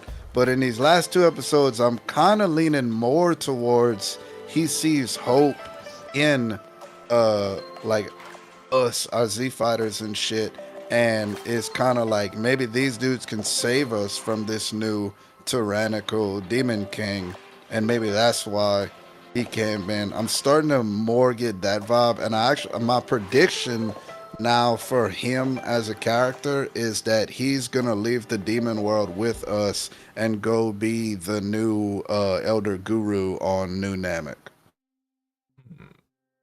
Interesting perspective. I kind of like it though. Like when he brought down the shield, and he was the creator of the shield, and he created warp samas. I think I remember that part correctly. I can't remember. Someone correct me if I'm wrong about that. He Yeah. saved the Namekian people of the demon world whenever he did that. He's a legendary savior to the Namekians. And That I mean, was- even Piccolo gave him props. He was like, "You're a legend." Yeah, that was pretty cool to me. Like the fact that he can do all this stuff. He created these things I mean, it doesn't surprise me because of the fact that like, he brought back the Dragon Balls like to full strength or whatever. I mean, I think we've seen Kami might have done that once in a lesser fashion, but the way Neva did it was like way more. It was portrayed way more cooler in my opinion. Hell no, we got some fucking bots on Twitch. 7 Ninja Are looks you like. frozen or are you just sitting still? I think he's sitting still. What? Yeah, What's he's up? Oh, he blinking. blinked. Fucking stone face, bro. I'm focused. I'm looking at stuff. Mhm. 7 I Ninja. feel like I I've saw been you. How do stoned y'all like feel about 5 or Neva? 6 or 7 different times. I like him.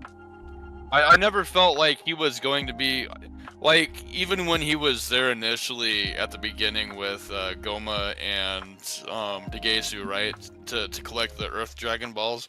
It didn't feel like he was part of the team necessarily. It just seemed like he was a third party that did the thing that he did because he could. I don't know.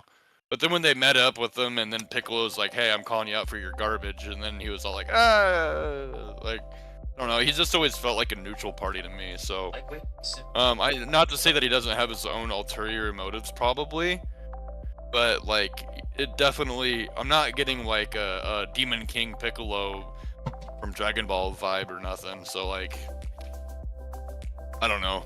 Well, so If he's as smart as he's letting off, I'm sure he probably doesn't want Goma in that seat, but I'm not sure that like he wants to take the Demon King seat for himself.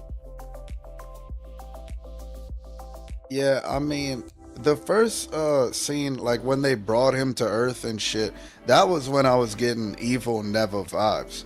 Because like even like who's the current Demon King, the little short dude? What's his name? Goma. Goma? Mm-hmm. Okay, so like he brought him there, and the balls were inert at the time because they had just used a wish or whatever, and like he could have just like if he was just an innocent third party that was being forced to do this, he could have just been like, they're not gonna work. We're gonna have to wait a year. But he just freely was like, nah, that doesn't matter to me, and went through with Goma's plans anyway. So to me, he was just as on board with Goma as Goma was, even more so than that Kai dude whenever I saw him there. But now lately, I see how much he's helping our warriors, and I'm losing these vibes. Well, okay, since we're so far into it, at the beginning, yes, I see exactly how you thought. How else, if he wasn't able to take Goma and Gesu and any of the Tamagamis on himself, which he probably could, since he's like in charge of the Tamagamis or whatever. He's an older guy, he does magic. If he doesn't think that he can beat Degesu, or Goma for that matter, then what's the only other way to get Goku and his party into the demon realm? Like, he would have to find some kind of plan. Maybe he went with it because he knew Goku and everybody else would come and help push his cause to get Goma. I wouldn't say usurp Goma, but like just to get Goma out of his seat, right? Like, if Neva didn't think he could do it himself, then maybe he went along just in order to like create a reason for Goku and everyone to come into the demon realm to take care of it for him. Not out of like. I wanna agree Yeah. with you, but I don't even know if Neva knew about Goku's existence or the fact that Goku was the one that beat Majin Buu. Like like when they forced Neva, they had already had that conversation, and then they went grab Neva and they were like, "You're coming with us, and it's a need to know basis, and you don't need to know." Like that wasn't the exact words, but that was the kind of how it went. So Neva was just doing this shit. And like, I feel like if he would have known about Goku and them, like you were saying, and he would have been there and would have been like, "Oh, the balls are inert." I think he would have been like, "I can't use the Dragon Balls right now," because Goma didn't know that he could replenish their power like that. And then also, like, we're on the planet with the guy that Goma is trying to make enemies with, who beat Majin Buu. Like, of course I'm gonna stall for time if I'm trying to get somebody to defeat Goma. That's why I was at that time. I was like, this dude, yeah. So I don't know. Well, Like, maybe he was, maybe like other problems. Sorry, go ahead. maybe he saw, you know, he saw Goku and them like in the demon world and was like, oh, like these dudes got like a lot of power, a lot of potential and shit. And then watching Vegeta fight, you know, he upgraded the Tamagami, and then Vegeta still completely washed the floor with him. And I think that for Neva was like, I'm putting all my eggs in this basket. Could be. I definitely see your points. Yeah, I mean, especially since he went as far as like once Warp Sama was down, he took down the shield. Like that's a pretty big thing to do for the enemy, you know, quote unquote enemy, you know. So it does give me he's actually a good guy vibes. I mean, that just seems like a neutral move. I mean, his main goal is to live longer. So, Paul, he's like, all right, I possibly can get my wish if I help the Saiyans out versus if I help Goma. Goma seems like he'll cheat him in a heartbeat. He's just trying to get like everything to work out for his favor. But the Saiyans, more than likely, he's been around them. He sees their nature. I can probably get my wish back, and especially because of the 3-wish thing, he probably thinks Dende might be willing to give him a wish, you know, for helping. I can see it happening. I don't know, man. I'm hating Goma more and more every day because I'm just like, you're not. I feel like Neva lost. What'd you say? Doesn't deserve the spot he's in is the vibe we keep getting. But yeah, the Supreme Kai's sister did say, don't fucking underestimate Goma. So like there's power there, you know. Yeah, but he's underestimating himself at this point. He's just too afraid. Like, I'm not saying I don't understand why he is afraid, but it is as if he has not made. I think I said this before on a previous episode. Dagesu, or whatever his name is, the brother of Shin, is pretty much the man with the plan at all times. He's done every possible move that possibly could have shaken them off. And so what it comes down to it, I don't, they're not giving me a reason to feel that Goma's a real threat. And that kind of annoys me, but it causes me to think that Neva lost some respect for him because he realized, like, this dude's not gonna achieve anything. Like, he's going to fail. It's only a matter of time. He's not giving me a sign of nothing. And every move that he's made we could start it off with the first Adaima. I mean, what does he do? He doesn't fight the Tamagami, which made him think that he's a honorable fighter, or at least someone that's worthy of the Dragon Balls. What does he do? I'm gonna bypass and go to Earth or the Light Realm and get the Dragon Balls from there because they get like 3 wishes. So like everything that Neva sees in Goma says that this guy isn't worth shit and he's going to fail at any given moment. It's just a matter of time. I could definitely see that perspective. I'm having trouble seeing the Supreme Kai brother being the man with the plan. A little bit. He's more like the lackey, the blindly loyal lackey in my eyes. I mean, he might be strong as fuck too. Who knows? They haven't seen anything from him. I do want to bring up the fact that like when Goma told the Supreme Kai's brother to turn off Warp Sama, he looked very distressed as he was turning it off, and like I was kind of like wondering why. Like, is Warp Sama, I know like when you put Sama at the end of someone's name that they're like older, higher range, way more like respect, you know. Yeah, it's a sign of respect. Like it's like saying sir or like Lord, you know, like Lord or something like that. Like so like him turning off Warp Sama, I kind of wanted a little bit more explanation on why that was so hard for him to do, you know. But we might see some more in the future. I learned I bet from it's- I learned from Naruto that when you use the suffix sama for someone, it's like saying sir or ma'am. Because Sasuke, like everybody would say Kakashi sama, but except for Sasuke. He never said that for none of the senseis. And then I learned, like somebody explained it or whatever. So it's like a sign of respect. So yeah, that's a good that's a good catch that it's called warp sama. So the people respect the warp thing, and so to turn that off, that is like obviously it's gonna anger the people, and so I could see why that would be in his eyes a bad idea, because like we're the ruler of these people and you're trying to you're attacking something that we know they respect.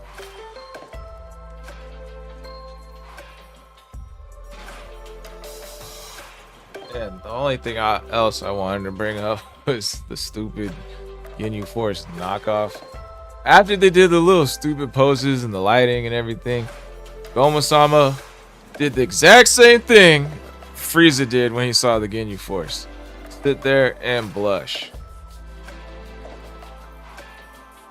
Like, I don't know if you guys... I remember him blushing. I remember him getting mad and telling them that he's gonna charge him for the repairs, all the damage. They're so stupid, unnecessary damage. Why the fuck did they do that? They just pulled out their guns and started shooting the fucking room up. And it was like Goma's palace, like... Yeah. Like, hey, I'm Moriyama.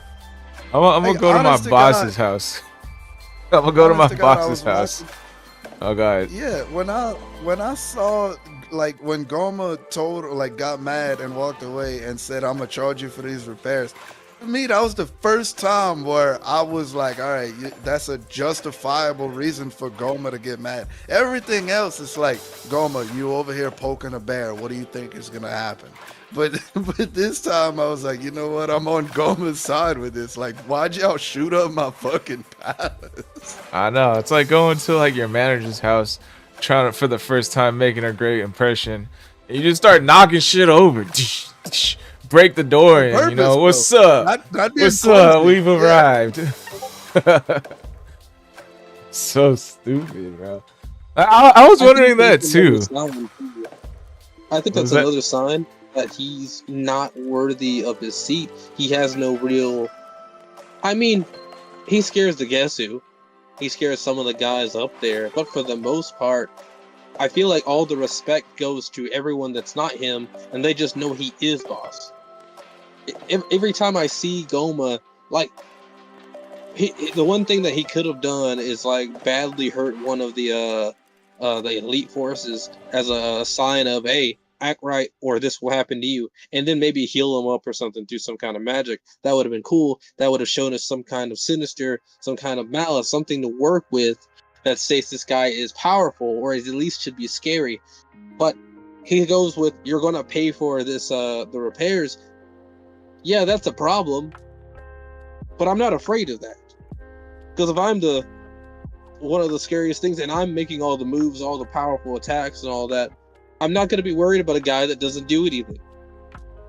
Like, Goma's making himself look worse every time I see him, and I hate it. You know what? I think I thought that's a really good point. Because if Deborah if they would have been reporting to Deborah, I don't think they would have shot up that fucking room the way they did. Mm-hmm. You I think they'd have been on their best behavior. I think I figured out why they're so broke when they couldn't pay for the chocolate. They just finished paying Goma back. No, they just finished paying Goma back.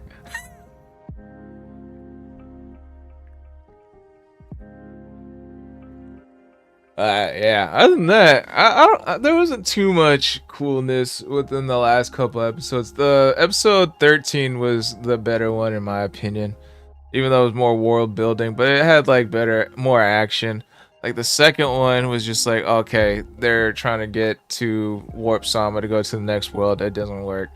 All right, well, Neva has this bullshit ass plan to break the shield, this random ass shield that comes in out of nowhere. I mean, I like the ideas, but all this stuff is just completely random.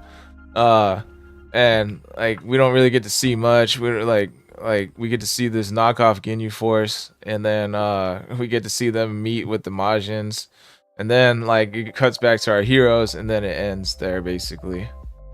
So like between the two, I like 13 better.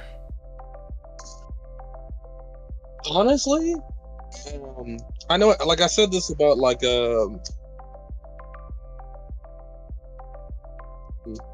okay, I'm still here.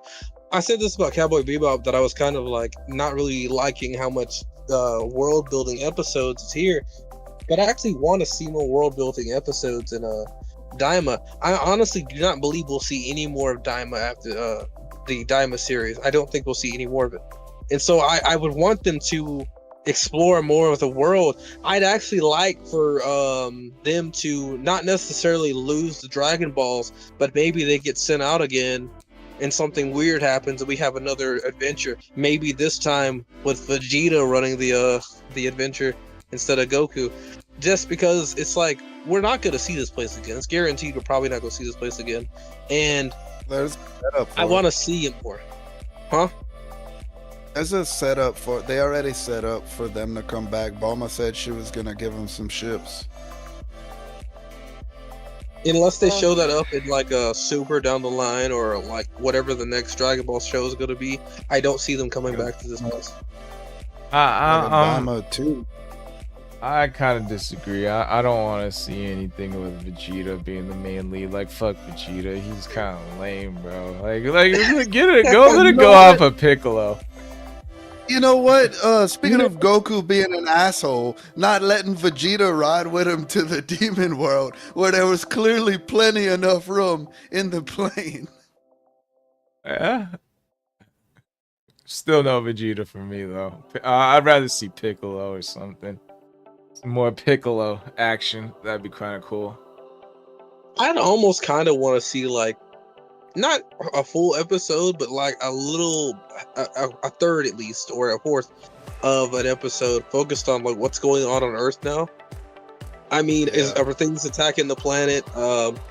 You know, odds are high they're not because Goku's not there. But like, are things attacking the planet? Like, what's going on down there? What happened to Gohan? I need to know. This man's Gohan is like a kid or a baby. I think He should he's be a a kid. kid. Yeah, 'cause he's an adult now, I believe. I mean, given it's right after Majin Buu, he's probably like 16, 17 during the Majin Buu series. So right after Majin Buu, maybe he's 18 now. I don't know. Yeah, but what we're saying is that when they all got transformed into kids, Goku and all his friends. So is Gohan a kid like Goku and them, or is he an infant right now? Yeah, because I know Goten and Trunks are infants, but they were significantly like less older than Gohan. Well, So is Dende. Shinron asks, Shinron Dende shouldn't be a kid, honestly, or baby. He should be like a kid, I think, because he's older in like Z. I'm quite certain of that. But what was I saying? Gohan should be a kid. If anything, I mean, he's an adult at this point. And they having a kid's body was always weird to me because Piccolo was 4 years old when he fought Goku. I mean, when him and Goku fought Raditz. That dude was 4 years old. So, like, Dende having a kid's body and then still in Super having a kid's body. Like, what's really going on with them? I did see a theory online where since Demon King Piccolo transported all his energy, strength, and memories into Jr., that probably accelerated his growth. I mean, that's probably explained better on the video I saw than what I gave. I just kind of gave the clip notes. I think it's just another moment of Toriyama forgot, because literally Dende regressed and he's supposed to be older than that. He's supposed to be way older than that. He's supposed to look way different than that. I saw that like a week or two ago. Toriyama forgot. Yeah. I feel like that's the answer.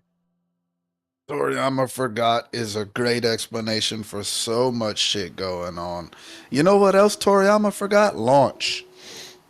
Lunch. Just want to eternally remind everyone that he forgot launch. Lunch. Launch. That's a mistranslation. Oh, that was what it like. Her name was supposed to be Lunch. Yes. It's like when you Google like what's what's called when you Google like what's the translation for what they say, it can appear on Google as like launch, but it's actually lunch. Speaking of launching, I heard Tesla was launched the concept TN. boosters. What? What was that, Seven Ninja? Speaking of launching, I heard Tesla caught their rocket boosters when they shot a rocket in space. You hear about that? No. Yeah, he landed Right it. on. That was a while back. He landed it instead of a crash landing like every other rocket ship ever. It landed in one piece. Mm-hmm. It's a smart thing to do. Parallel Hey, let's plus not one. just completely discard all of our stuff we ever make. Mm-hmm. You know who better Well, than that's- to that's see the difference head between- of the Department of Government Efficiency is the guy who actually is efficient about the things he's already doing. Yeah. Well, there's like I was just saying that shows you the difference between whenever your company is funded by shit that you built and this is money that you made versus you get it for free directly from the government. Or get it for free directly from the people that you take taxes from. Right. Ask All any right, guys. department of government how much hammers are actually worth at a grocery store or at a hardware store. Sure, they pay probably way more than what you and I pay for a hammer. I don't pay All right. anything. Guys, we're getting to the end of Sorry. the hour soon, so we will start segment 3, Brock Strap's topic for us to debate about. And here is the video. Forgot to come up with.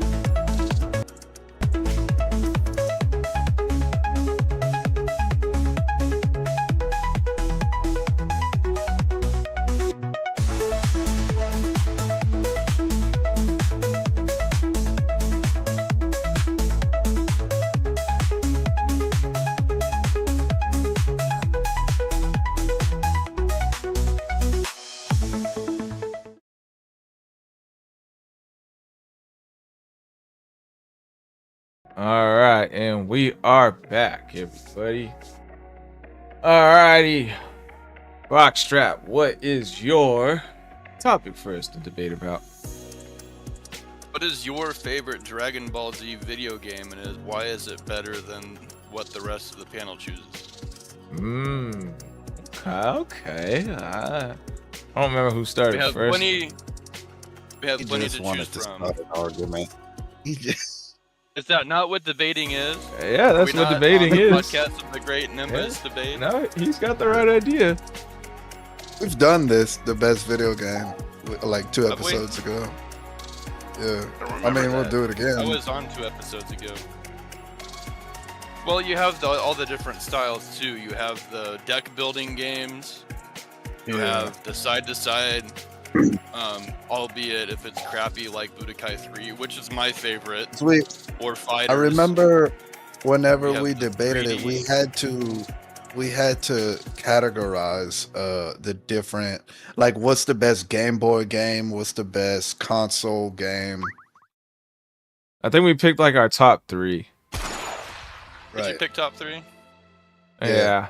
We can go. We had to, We because can they're go so top. different. We can go number 1 top. All right, here. Since there are so many different categories, let's go with what's your favorite category of Dragon Ball Z games? I'm down for a top some of them- a Dragon Ball game. Some of them are bad. Here, let's redo my whole entire, since we already picked our favorite. Since we already picked I don't remember being part of that one, so that's on me. What's your least favorite? Least favorite. Walking Zero. No, I'm playing. No. Or maybe even the most disappointing. I've got one for disappointing. Go for it. Dragon Ball Sagas.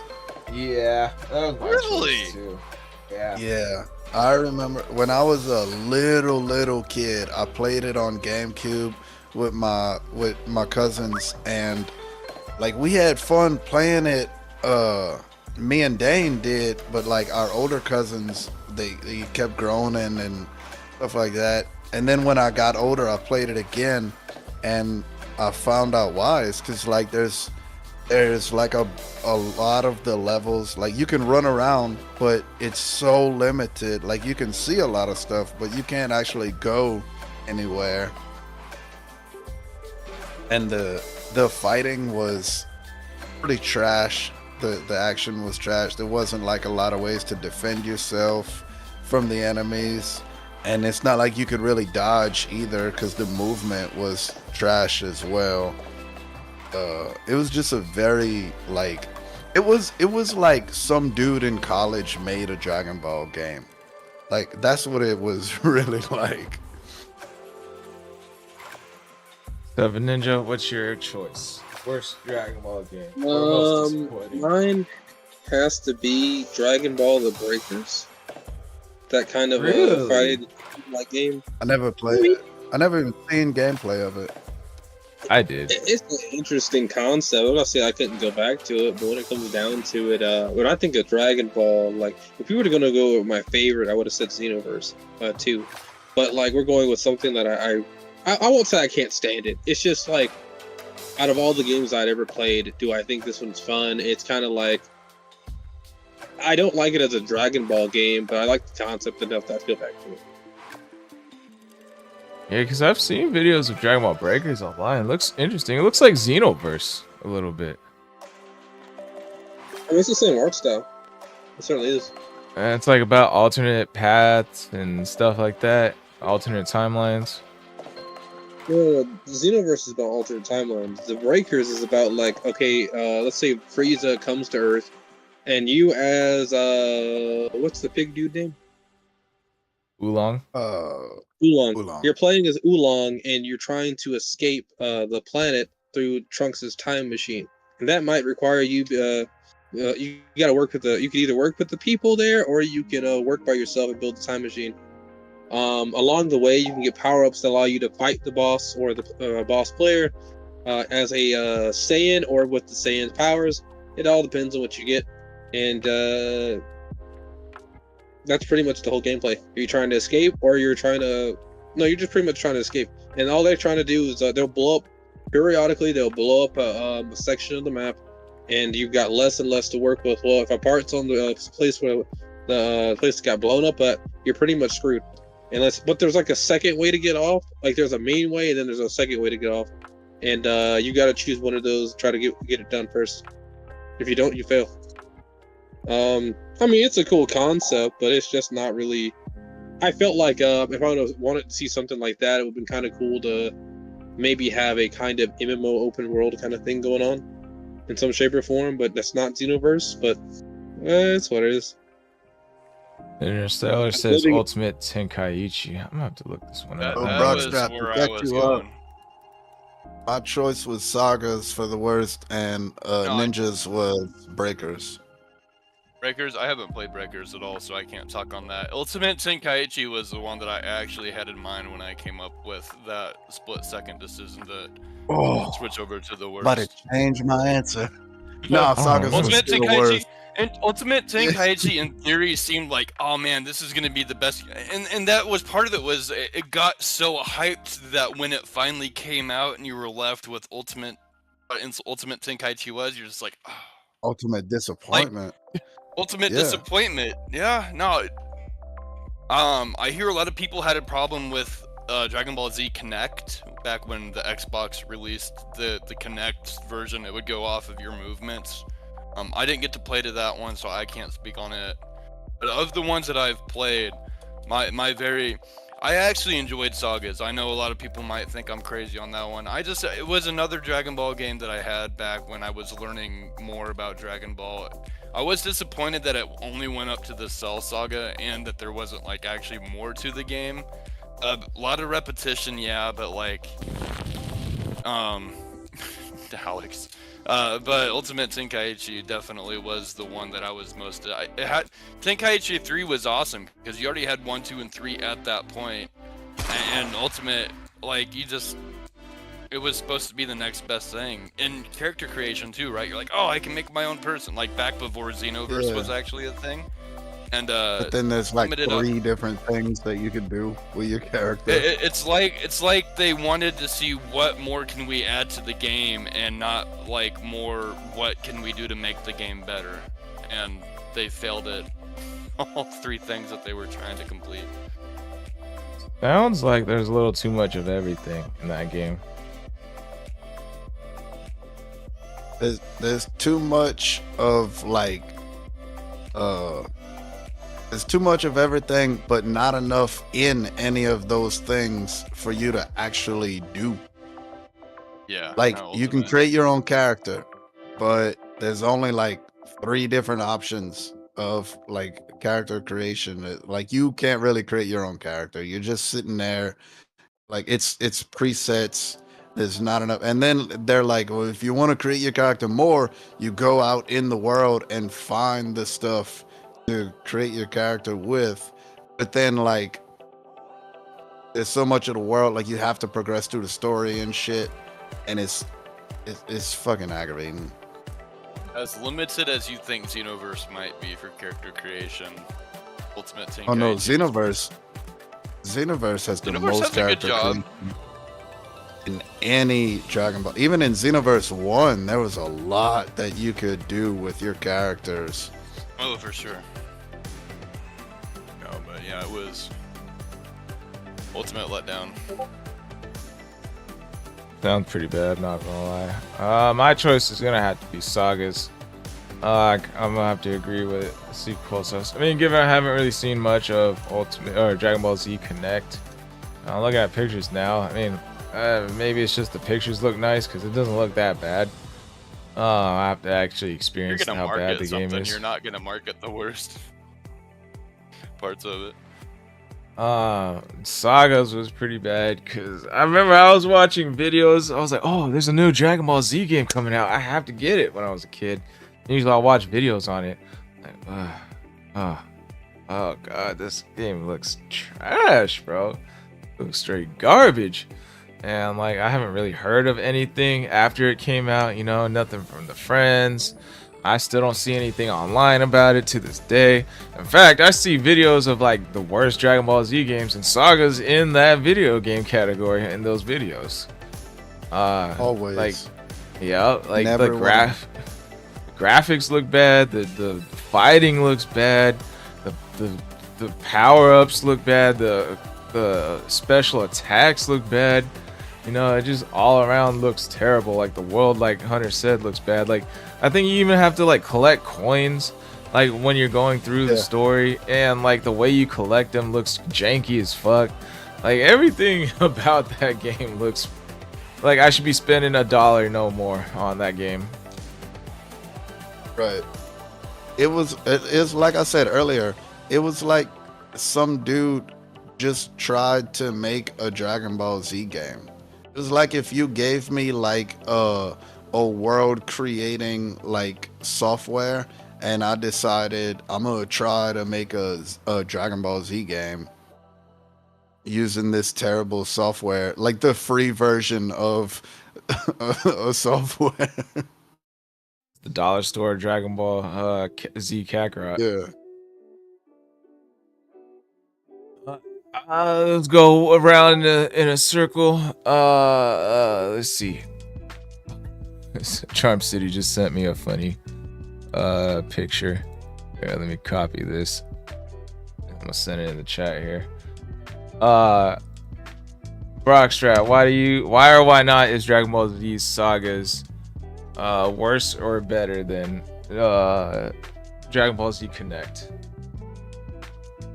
Didn't play Dragon Ball Z Connect. I can't speak on it. From what I heard, Connect had a hard time picking up really quick, repetitive motions that were required for the game, for it to actually be any kind of accurate gameplay. The graphics looked cool, but like I heard it wasn't really. I heard the game was hard just because of the mechanics not working correctly.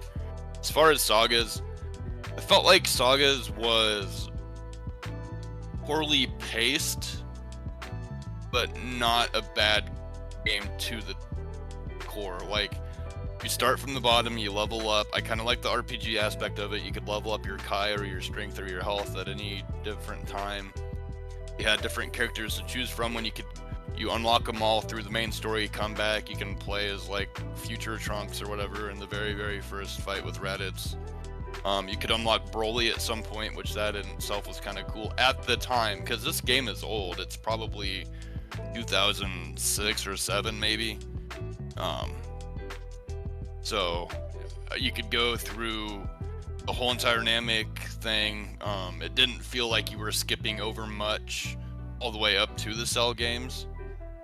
They had like a kind of cool future Trunks, and that's not something I really see. They had a whole entire level for the future Trunks timeline, which I don't see in a whole lot of other video games.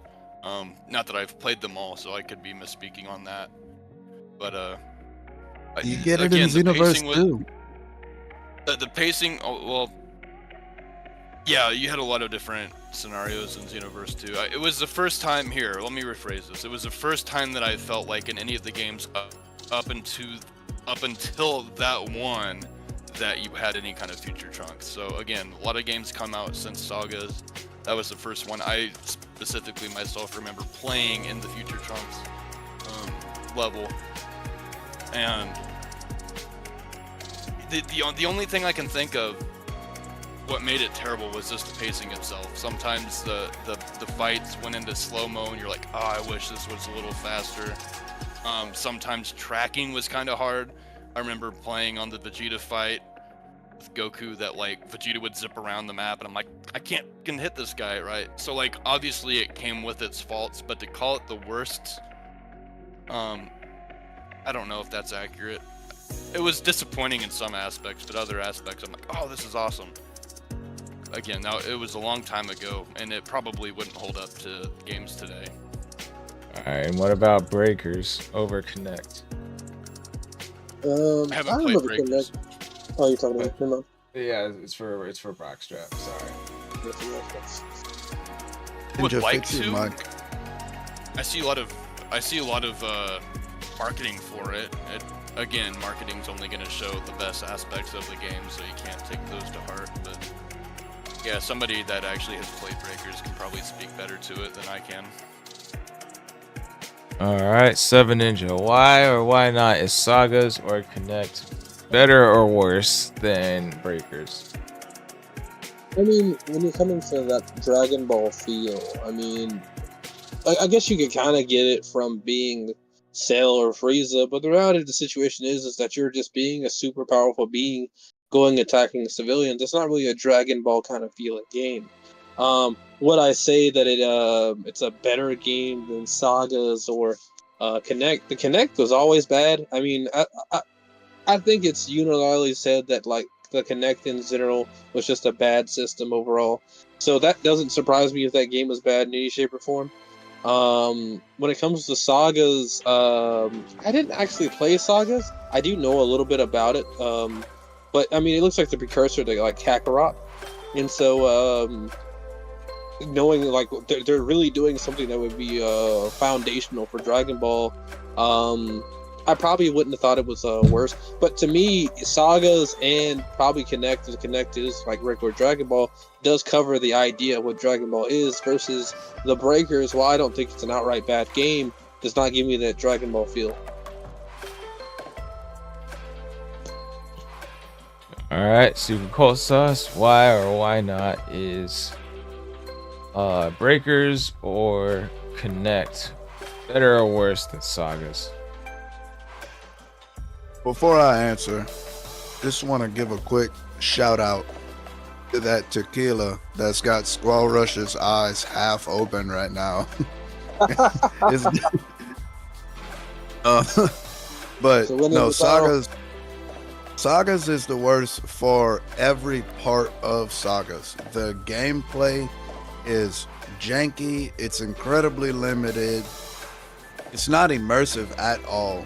You're like I said, one of the biggest problems in Sagas was, when you're fighting, there's no defense, there's no dodging, there's no, I don't know if there's blocking or not, I don't remember, but if somebody like goes to hit you with like a beam, you're trying to move out the way of it, you can't, because of how slow your character moves and the fact that there's no like dodge or evasive like maneuver and shit. And then like, if you do defeat all the enemies in the area, getting to the next area, like I said, your character is just fucking slow motion jogging throughout the world, and like you can see where you gotta go, and it's like, oh my god, this is taking forever. Like the whole thing sucks. There's part of the world that you wish you could explore but you can't because there's invisible walls and shit, while playing as fucking characters that can fly and all kind of other shit. And so it's like being in handcuffs. That whole game makes you feel like you're in stripes and shackles. It's terrible. And then, to add salt to the wound, they didn't do their cutscenes good at all. The cutscenes felt like the opening of a Marvel movie where you just see a quick slideshow montage of a bunch of still shots. There wasn't any effort almost at all in the cutscenes of Sagas.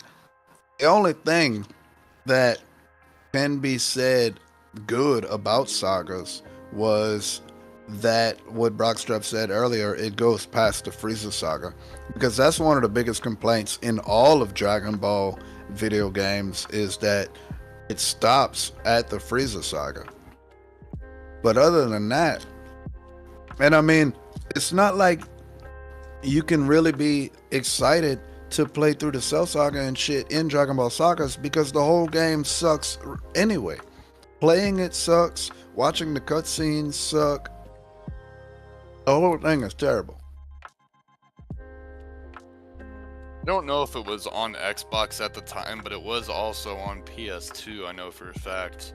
The GameCube, and this is a lot of, even with like Sonic Heroes and a lot of other games at the time that came out on multi-platform, you're not going to make a game a whole lot better for another console that can handle it when you have to release it to all the consoles. So I know that probably if it were PS2 exclusive or something, it could have been a lot better game.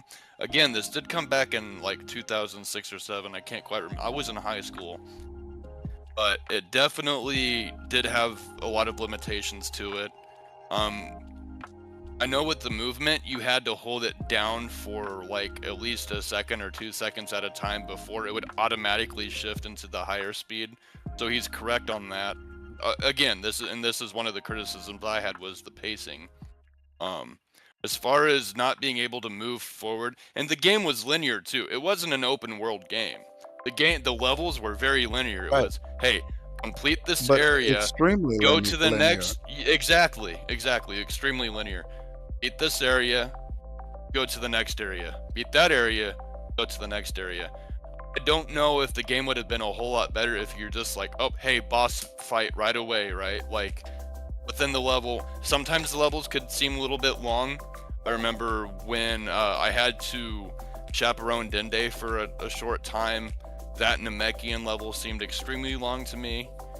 It's not without its criticisms, and again, we're saying it's one of the worst games, but again, there's other games that I've played that are way worse. And so some of my defense for Sagas is, hey, I remember having actually a lot of fun playing it.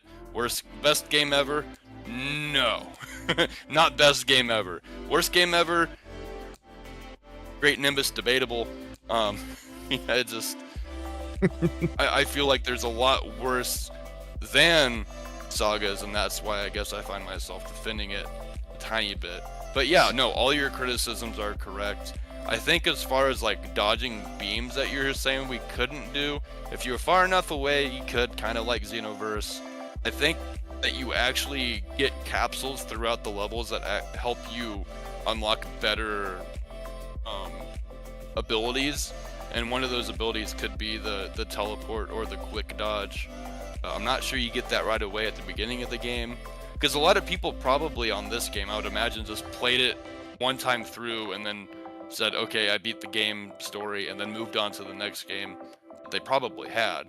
Whereas if you, there is replayability, and you could go through it again and not have quite the same issues you did the first time going through.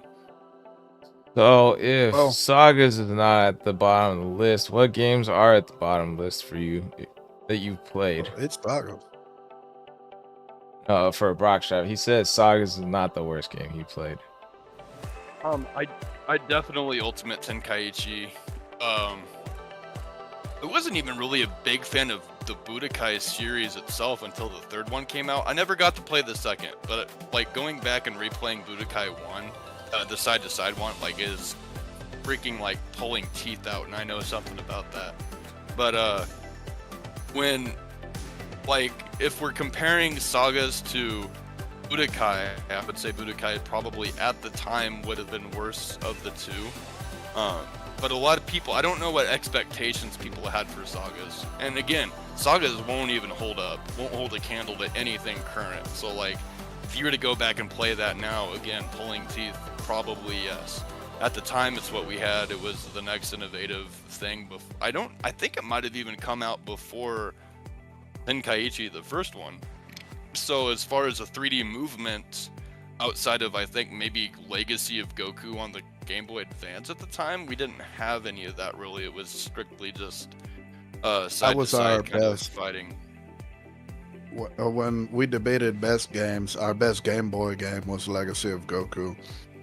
Yeah, because you only had, what, Supersonic Warriors, and maybe, what was the one on the Game Boy Color? It was Dragon Ball. I don't know. It was Warriors, something Warriors.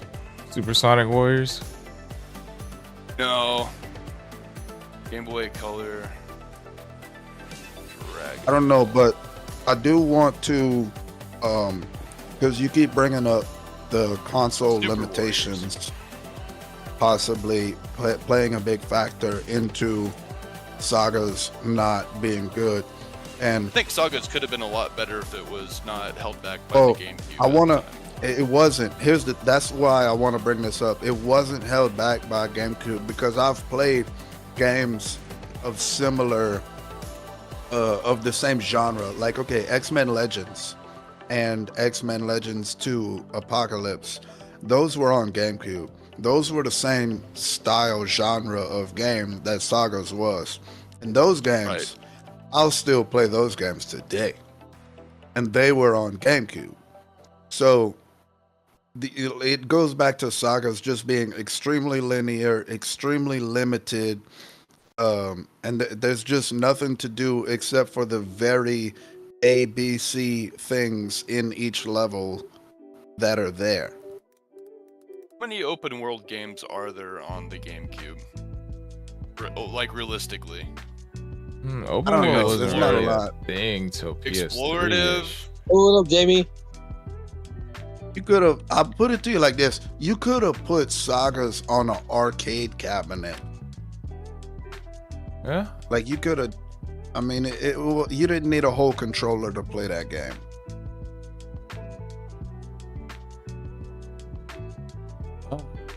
Final answers, guys, as I'm ready to take a nap before I go into work. Yeah, that tequila's hitting them. Yeah. My eyes are, it's hard to stay, like, my eyes can't stay open right now. All right. Brockstrap, what's your final answer? You sticking with the guns or changing it up? As far as ultimate disappointment, I'm talking at time of release. I'm not talking how I feel about it now necessarily. Just disappointment that I felt after receiving the game and then playing it and then understanding like, oh, this is actually like buyer's remorse, right? Big Dragon Ball Z fan. I don't feel like a lot of things I've ever bought Dragon Ball Z related had any remorse to it outside of Ultimate Tenkaichi. I bought it, I played it, I got rid of it, I bought it again, hoping one more time, maybe my first time around, I just wasn't being a big old wuss about it. Bought it a second time, felt the same kind of remorse the second time. The game was garbage. Ultimate Tenkaichi is my answer. Alright, Seven Ninja. Well, I'm sticking to my guns. Like I said before, a Dragon Ball feel when we come to Dragon Ball 4. I'm good. Alright. Secret Cold Sauce, what's your final answer? Sagas. Probably always will be Sagas. Yeah, I'm gonna have to agree with Sagas too. I'm gonna have to see some more gameplay between Breakers and Ultimate Tenkaichi, but right now Sagas is looking like forcing. What's up, Rockstrap?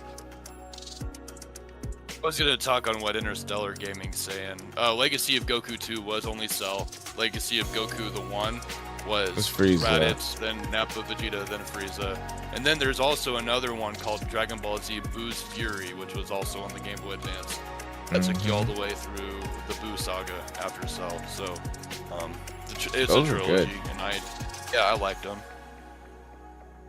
So if there's any complaints about somebody saying, oh, it only was this, that, or the other thing, no, there was all three. But good series, good trilogy. Alrighty, peeps. Outro. Let's see. I did have some outro questions saved. Let me look for that real quick.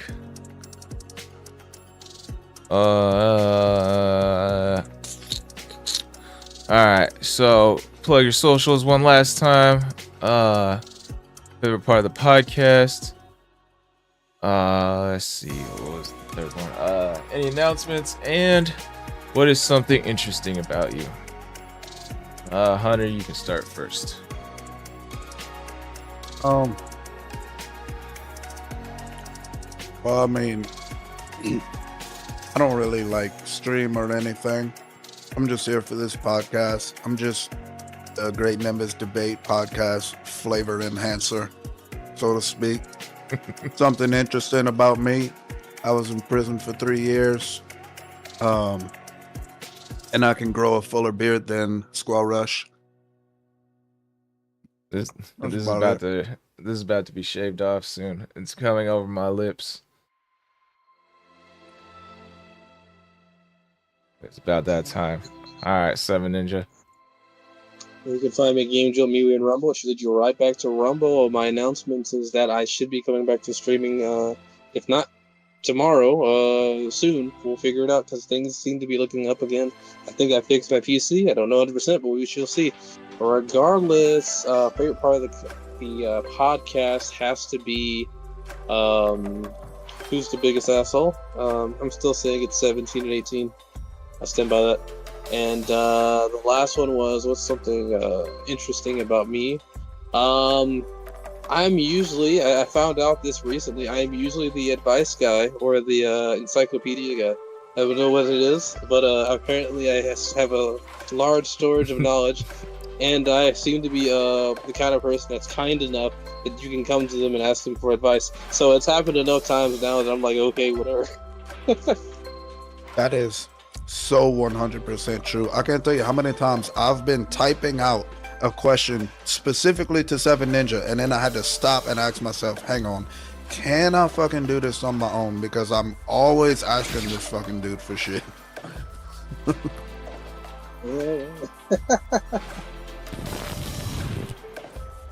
Alright, Rockstrap. Well, Find me on YouTube, Rumble, sometimes Twitter. No, I'm sorry, sometimes Twitch and Twitter as well, I guess. Now X, formerly known as Twitter. all these comments all at the end. Rockstrap 55 spells like it sounds. I just do a lot of Pokemon stuff. Big Dragon Ball Z guy though, so luckily I was able to come onto the podcast quite the past maybe 4 or 5 times now. It's been a minute. I feel like part of the gang. But yeah, favorite part of the podcast. I don't know. I feel like it was all pretty good. I always like Daima discussion. Daima. It's new. It's great. I'm not having any disappointment with it, except maybe like the pacing was kind of weird, where nothing happened and then everything happened and then like full stop, and then now we're progressing again. But yeah, and then something interesting about me. I have no teeth, but I'm not sure that any of you knew about that audience-wise until I said it. I speak pretty well without them, I think. Yeah? I can't even tell. You don't have any teeth. Yeah, no, yeah. I need to get some new ones. And the beard hides the sad chin. Oh, for sure. No, this isn't, beard's not going anywhere until I finally get, and even if I do get dentures, I'm pretty sure I'm not gonna shave the beard. It's part of me now. Alright. Alright, and I am SquallRush, got a link tree, so check those out. For all my other platforms, because I'm on like a million of them. Especially now that TikTok and Lemonade is back. That's just a couple extra ones. And I signed up for Red Note too, because hey, who knows? Might go somewhere. But besides that, let's see. Announcements. Got a new video coming out, hopefully, if CapCut comes back soon. Then I can get my editing software back. Hopefully. Favorite part of the podcast, I thoroughly enjoyed the who was the biggest asshole in Dragon Ball debate. That was pretty fun. 7-inch actually changed my mind. That doesn't normally happen on this podcast. Let's see. And something interesting about me is I'm actually bald. So my dreams of having Super Saiyan hair are no more, ever. Super Saiyan Nappa. Super Saiyan Nappa. I'm going to dye my hair blonde, or my beard blonde. You ever seen Super Saiyan 3 Nappa on the Super Dragon Ball Heroes Switch game, whatever it's called? It's freaking funny looking. 3 Nappa. Super Saiyan 3 Nappa and even Super Saiyan 3 Raditz was kind of interesting too. He just gets a thicker beard. A blonde thicker beard. He doesn't even have a beard. Like just has a mustache. But yeah, then it like poofs straight out of his mouth. That's funny. Alright guys, make sure y'all tune in for Wednesday's Senzu Talks podcast, gaming and nerdy topics all around. And next nerding out is Hajime no Ippo, which is the boxing anime. And we have a game and a pondering topic. I can't remember off the top of my head. I think Ananta is the game. And I don't remember. Cybernetic enhancements, like how would that affect you, I think, or what would the drawbacks be? That's our pondering topic. So tune in for those if you're here for the podcast, and we will see y'all in the near future. Peace out, everyone. Peace. Later.